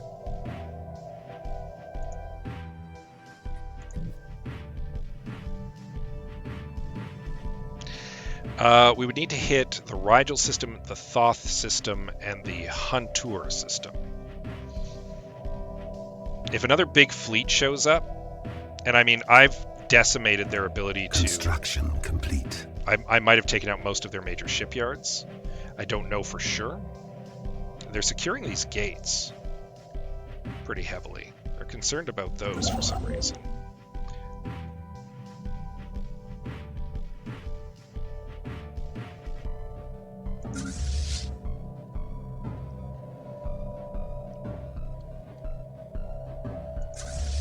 What do you think you're going to do with 28 dudes? I wonder. You're not going to take that garrison, that's for sure. Special project. They are going to try to retake that planet. After continued studies, the massive skeletal remains found on Valis 1A. Science Officer Titus Antonius has concluded that the creature served as some kind of organic starship. Much smaller bones from at least 3 separate species were found within the larger skeleton. We assume these came from members of the crew. For unknown reasons, this organic starship suffered catastrophic damage and crash-landed on Valis 1A. While we cannot begin to understand the biological engineering necessary to grow a starship like this, the study of these bones alone has substantially advanced our knowledge.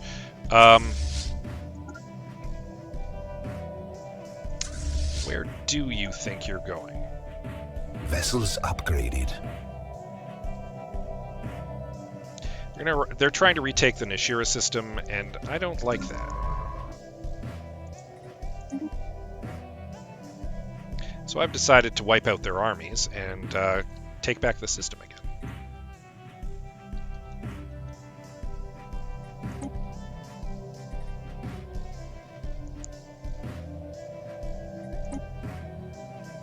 Star system charted. Ooh, hello.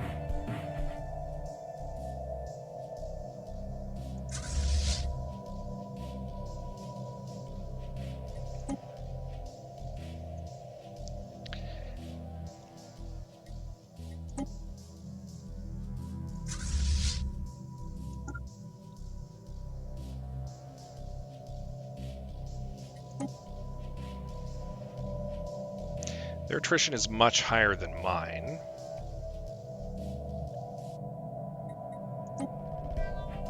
Spaceport under attack. Vessel production capacity violently diminished.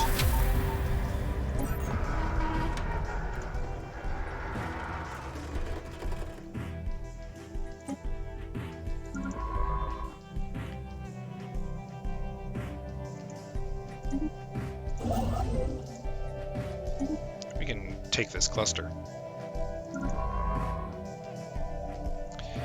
At the moment, we don't have any other archaeological digs to do, so I think what we're going to have you do for the time being, just come down here and survey some of this stuff, actually.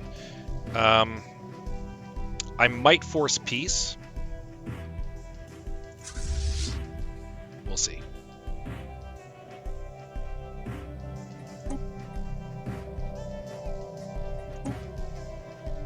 We'll see what I can do about this fleet that's up here.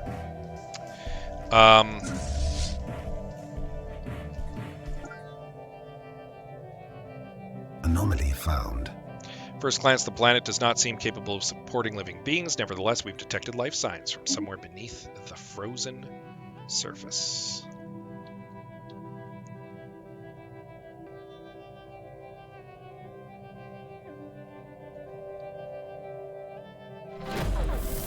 Oh, hello.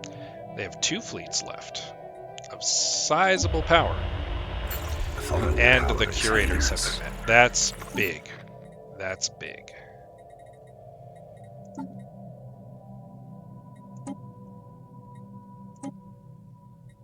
We would absolutely like to purchase this service. All right.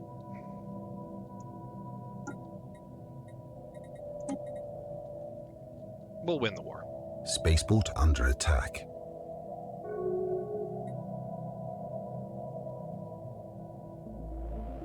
Construction complete. We've gained the Veil. Newly acquired planet the Veil in the Foldora system exhibits some incredible properties, occluded by a strange envelope, but can only be described as psionic energy. Now, the Veil possesses a hitherto thought impossible number of superimposed quantum states per unit of space. Every 3 months, the number of states reaches a critical level, and the Veil experiences a complete dimensional phase shift. Its particle fields rotating out of one dimension and into another. This rotation phases a shrouded world from another dimension into ours, only to phase it back into a Gaia world at the end of the next period. If we wish to inhabit the glittering Gaia world, we will have to devise a method of preventing the Veil from shifting back into shrouded world every 3 months. Let us find a way to phase lock the planet. So we lose nothing, and indeed shall immediately begin rebuilding.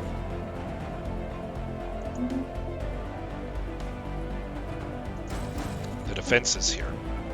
We've done them some great damage and created the Nastesian regime, who now match our ethics. So we will quickly establish an embassy with them.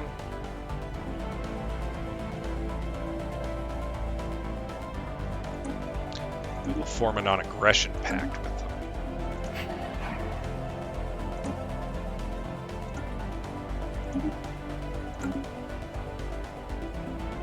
And we'll continue to make overtures to the Cursa.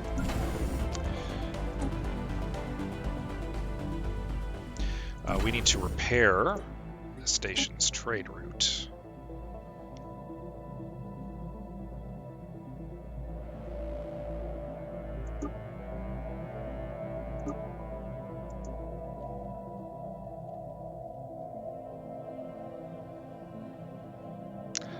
A lot of piracy in the Hanare system.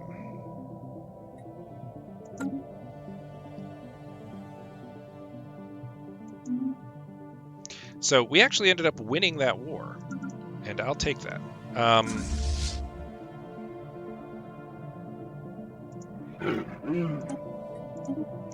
We will also open our borders to them.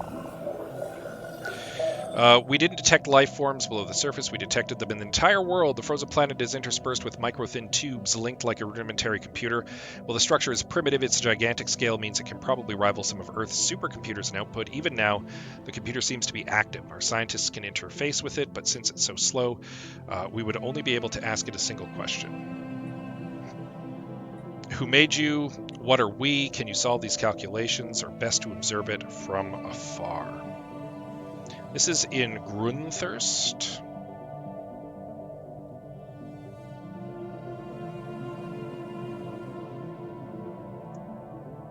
Best to observe it from afar, I think. We'll take some, now's a good time for it. Receiving communications. We've established our embassy with the new regime. A non-aggression pact has been formed with them.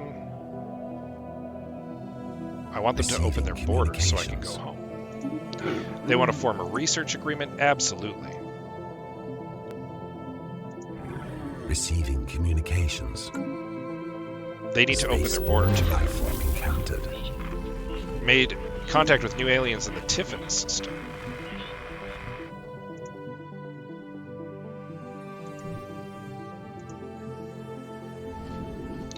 Aha, crystals.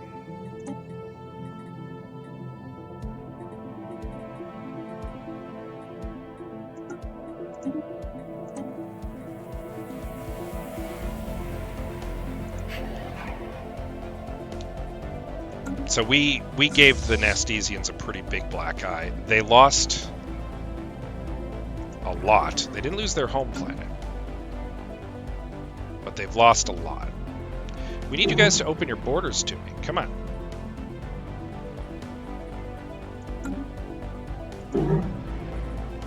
We've formed virtually every pact we can with you, and I want my fleet to come home. Star system charted.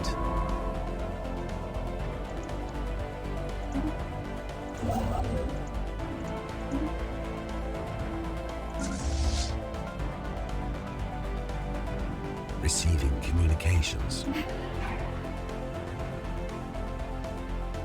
Yes, I'm happy to engage in a little Construction. mutual defense. Now please open your border to me. The Cursa are becoming more militaristic. Makes sense, there's been so much war on their border. Okay, I'm feeling a little less down about this game now. I was really worried there for a minute with the Cursa breaking through like that. We'll take the genome mapping at this point.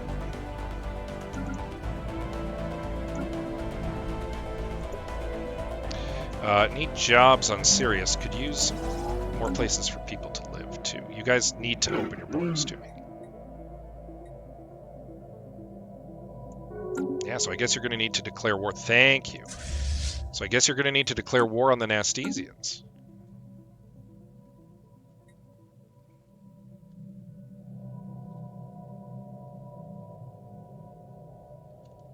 Anomaly found. By chance, we stumbled upon a faint alien signal during the survey of this planet. Source appears to be a small object in orbit. Contains no message. Could it be a distress transponder? Probably wrap it up right away now that the war is done. Receiving communications. I'm happy with the migration treaty as well. I've got more than enough influence that I can afford to do that. The irregularity we had designated as Phi aliens appears to be made of some sort of crystalline material. Curiously, it seems to be able to propel itself across the void and protect itself when necessary, indicating it may be alive. Researchers are working hard to find more.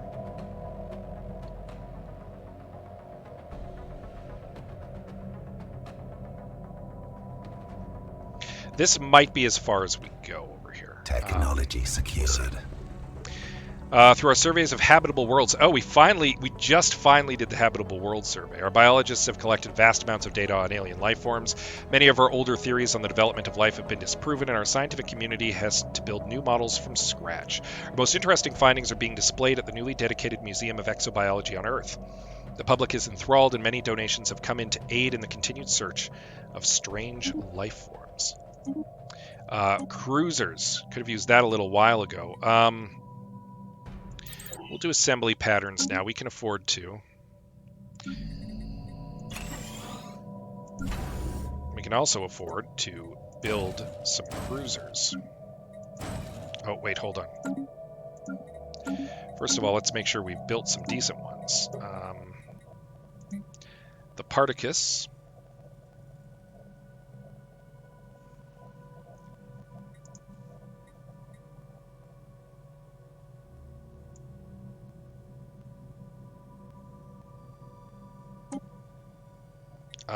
Is going to be an artillery ship.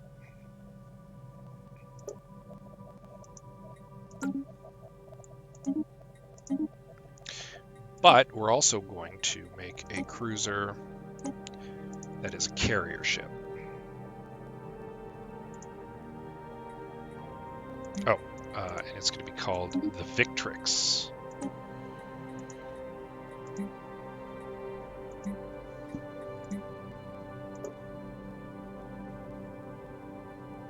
What's the disruptor damage look like? 1 to 28.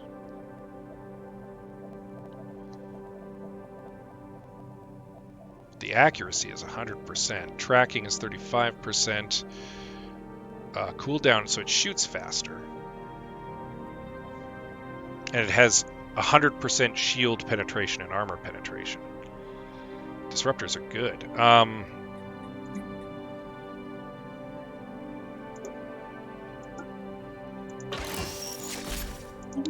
put some on the Brutus.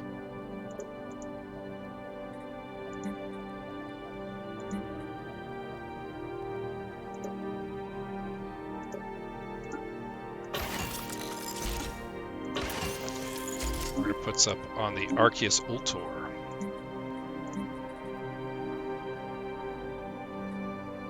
This is now a picket ship. Okay.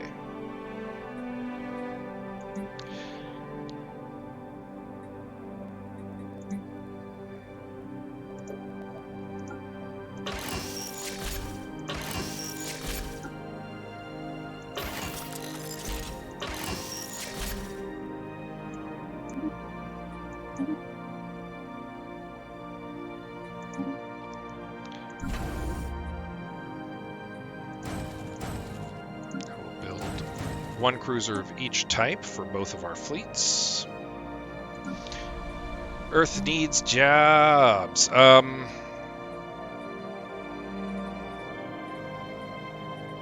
Is there anything Earth could particularly use? Actually, Earth could particularly use civilian industries.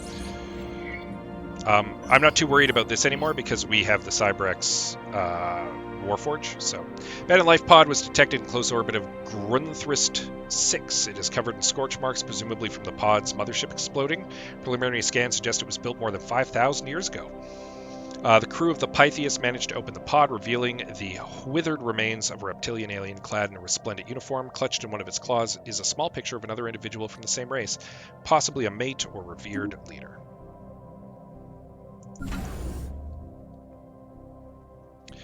So, Gomesia Station, I mean, is absolutely still going to be a hard point, but now, I don't know. Half-rank, I mean, we have these guys now in between us, so that's good. So this is actually going to be our main hard point now. I do want to get a science ship up there, so as soon as he's done over here, we're going to come up here and deal with this.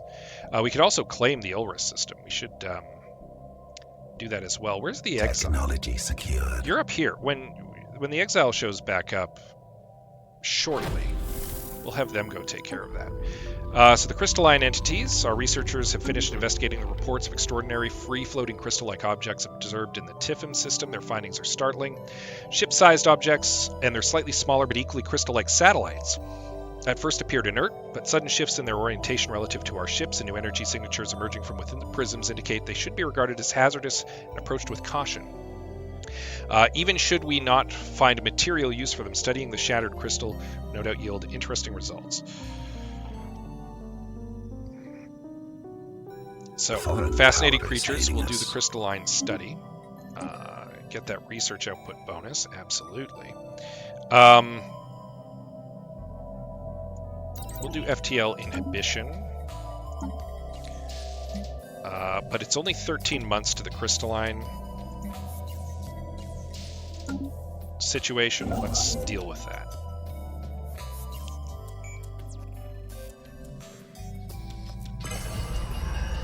Birth of the Galactic market has happened. We're not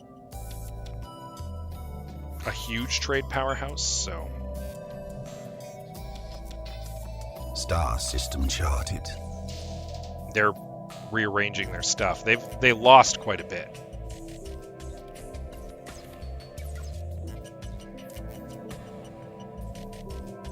Thanks to me. They lost some valuable systems. They lost several worlds, actually.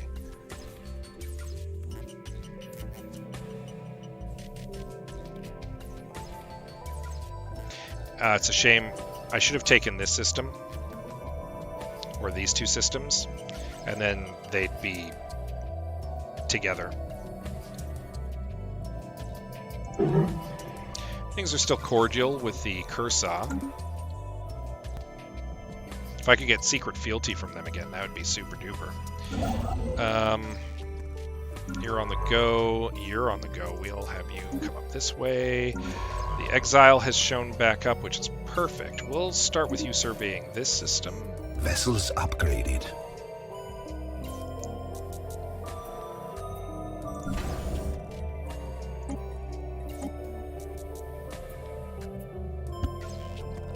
Technology secured. pop growth speed there. Let's work on xenobiology studies. Construction complete.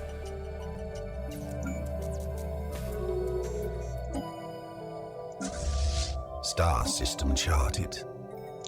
Ooh, no, you need to be moved back to your base.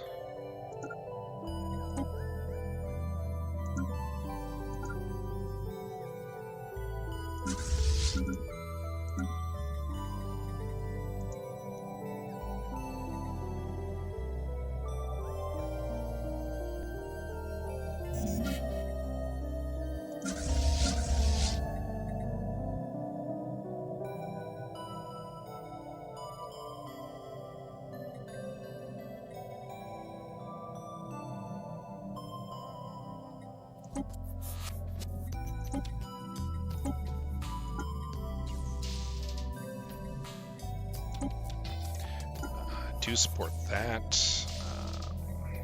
Do support that.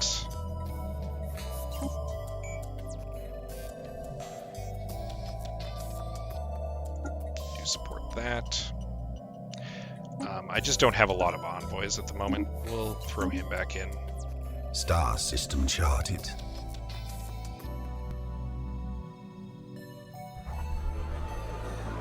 Under intense pressure, Lord Protector Dexius has developed a unique way to cope with stress. Although some might see it as a simple quirk, it affects the whole council.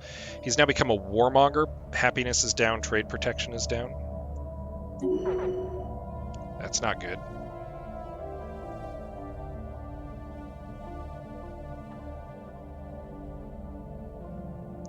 That's caused a huge boost in piracy.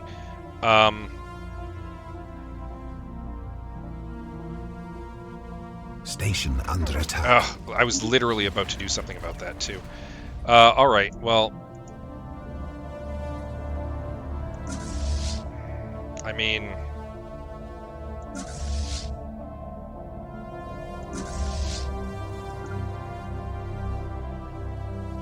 it's right next door.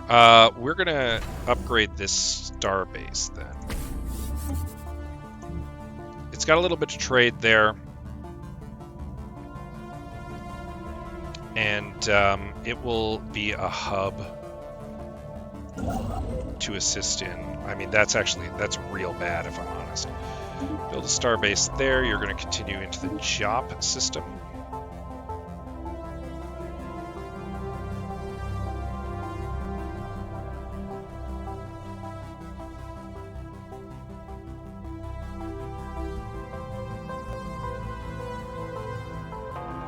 Very quickly and easily deal with the pirates.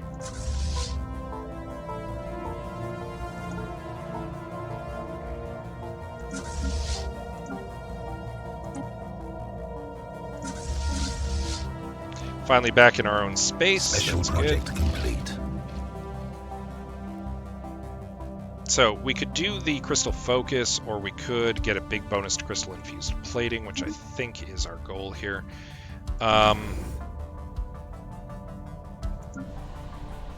Could use jobs on Alpha Centauri. Let's get some mineral. Do I have mineral purification? I don't. All right. So we'll build some more mines here.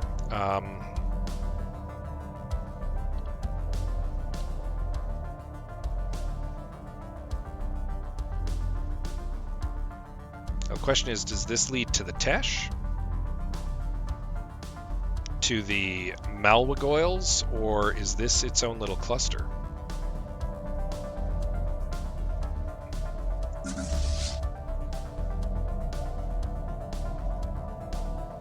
Council agenda available. Nice. Unfortunately, the Lord Protector got the Warmonger trade's pretty bad.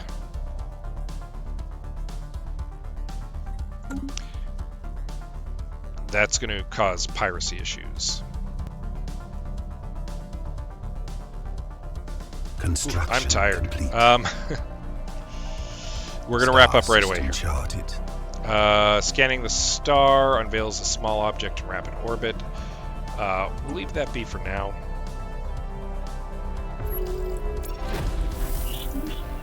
Construction. Another new alien encounter. Alright.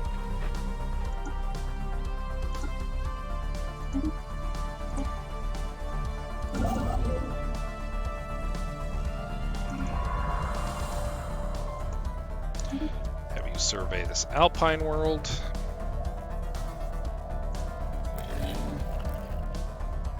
I'm tempted to just declare war on these guys and put them in their place. They'll not shy away from a fight, but they're pathetically small. I don't want to conquer their territory, but like bringing them to the light would be easy. That's what I was going to do. I was going to build a couple more warforges and a few more human assault armies to make up for the fact that we had lost some.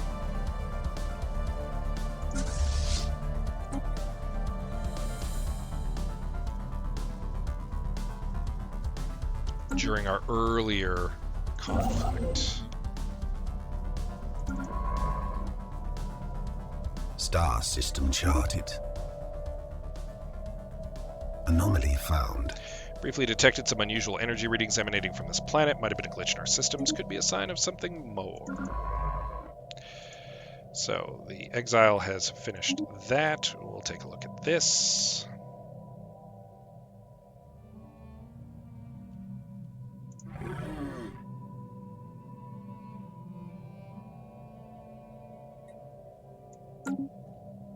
Anomaly found.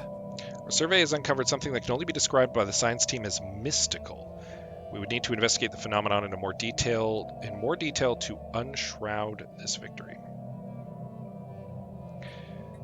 Leave it be for now. We'll come back to it. Actually thinking we're going to have the Macedonia pull back. I want to get some more of these digs going. So we've got Seeds of Destruction and target from orbit over here. That's the Rubricator. We're not too worried about that. So let's have it pulled back and claim these systems so we can get these archaeological digs going. Anomaly found. Material composition of this asteroid differs significantly from its neighbors, likely has different origin than the other bodies in this asteroid belt. Should be investigated more closely. Absolutely. Take a look. Magnetic field on JAP 4 experienced complete reversal while it was being observed by the HAV Hephaesto.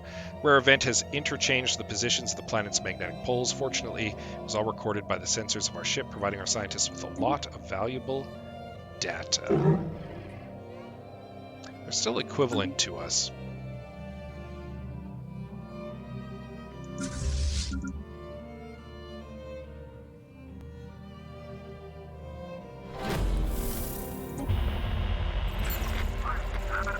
So these are Carabineers.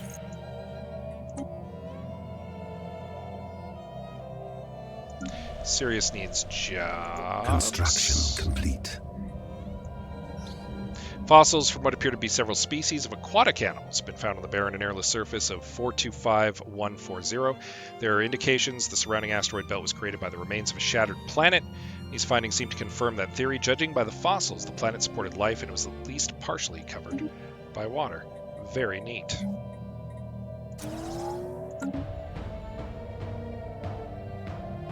Wait, Sirius is the one with the Betharian fields, right? Yeah. We need to get a Betharian power plant going here.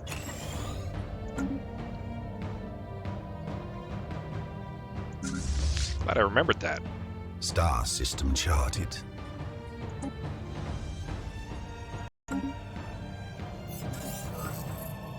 The Soran Assembly of Holdings has been destroyed by its enemies. A sad fate.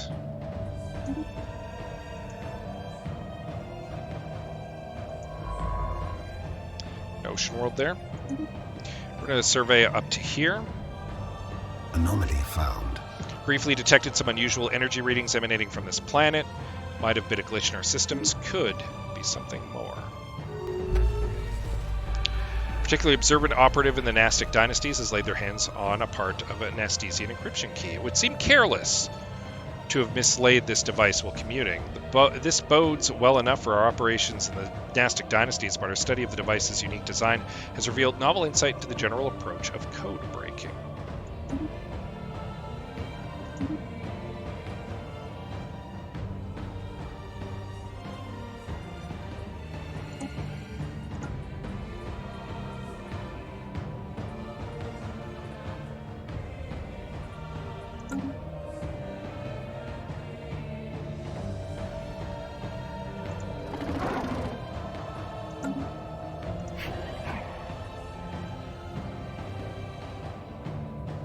The Cursa are interested in secret fealty.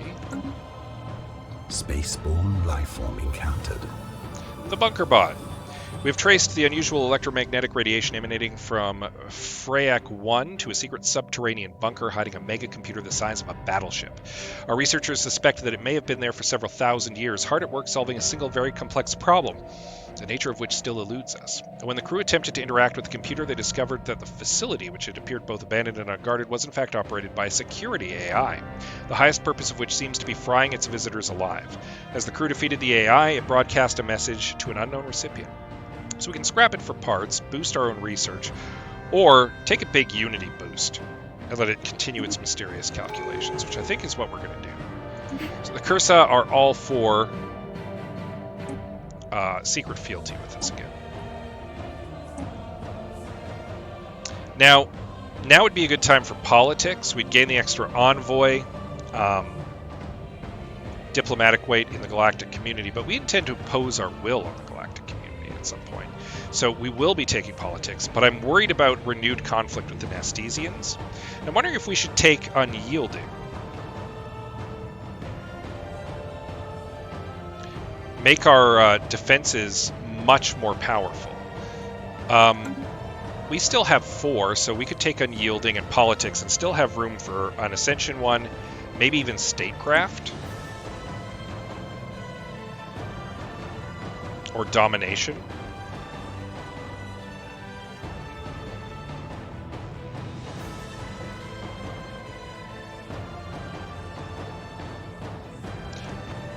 Oh no, it's still a great experience. Absolutely, Aragorn fan. Welcome.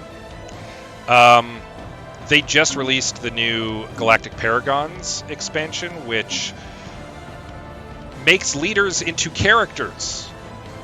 And every time they gain a level, you can add new perks to them. They have backstory now.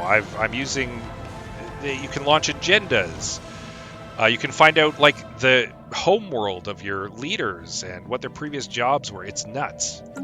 It's absolutely great. I love it. They definitely made it more Crusader Kings. Thanks for the follow, Aragorn fan. I'm sorry you came in so late. I'm actually just kind of wrapping up for the night. But, I mean, I play virtually every Friday. Usually around 9:30 Mountain Time. And, yeah. And obviously you can catch the whole stream on the Twitch replay or on YouTube. My channel is also Scotty Bomb there. What was I doing? Yes, I was picking another tradition.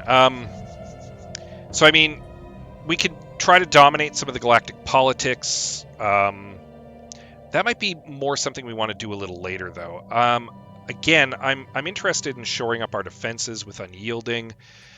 We can pick one of the Ascension perks a little down the way. I'm not certain which one I want to take yet. We might go Cybernetics, maybe. Maybe Cybernetics. So that's 1, 2, 3, maybe Domination for our 4th one.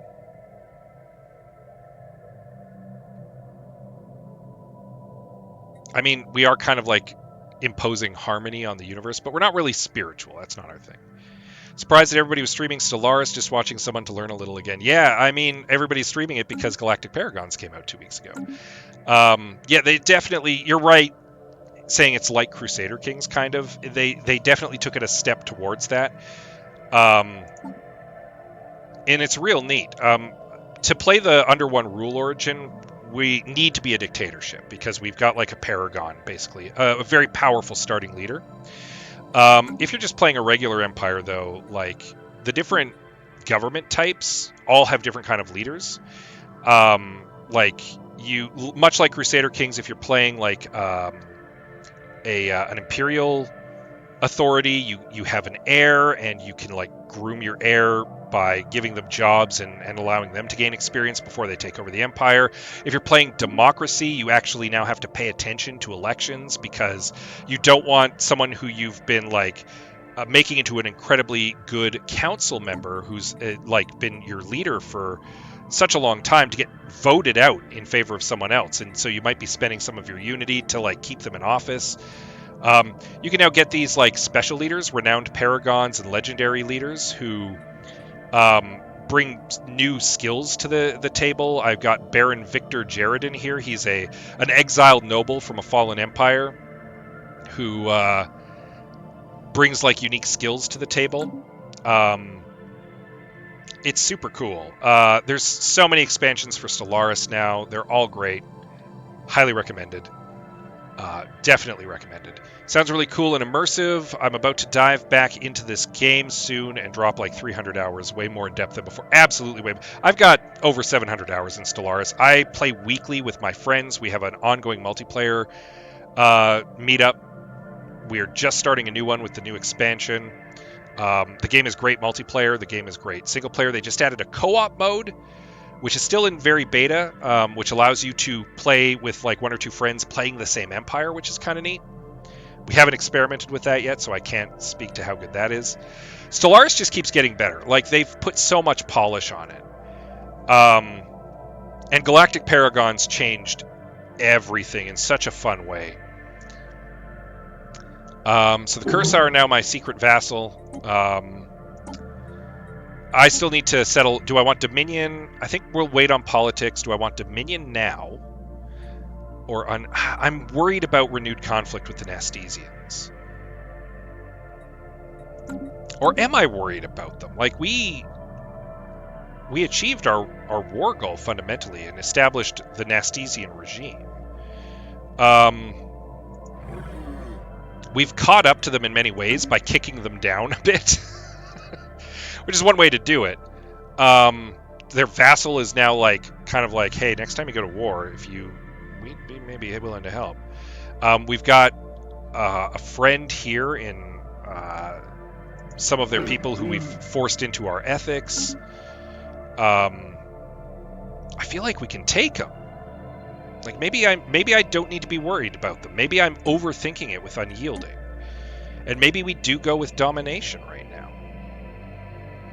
now. Monthly influence and governor experience gain, counselor experience gain, which is big, more edict fund, extra housing, enforcers add a little bit more, worker pop resource output goes up. We don't have slaves. We probably won't. That's not really what our business is. We want to establish order on the galaxy. We're not trying to enslave the galaxy. And that would free us up to maybe pick like prosperity or statecraft instead, which would be good. Yeah, this is also thematically in line with what we want, with what we're doing. So I think domination is what we're going to do next. This gives civil exclusion as a new council agenda for us. We can activate the Cybrex Warforge again, but we don't need the alloys at the moment, so I think we're good. Oh, we did find the Cybrex, just to catch you up. And this is the Rubricator, but we'll deal with Shard in her own time. Yeah, and I think that maybe that is where we're going to wrap up for tonight. I was feeling down on this game in that second war. We got kicked in, our teeth in here at a major defense point, and I was worried, and then we just swept in and conquered everything. And I'm feeling a little better about it now. So yeah, we'll definitely keep on with this one next week. Thanks again, Aragorn fan, for the follow. Definitely come join us a little earlier, maybe next Friday.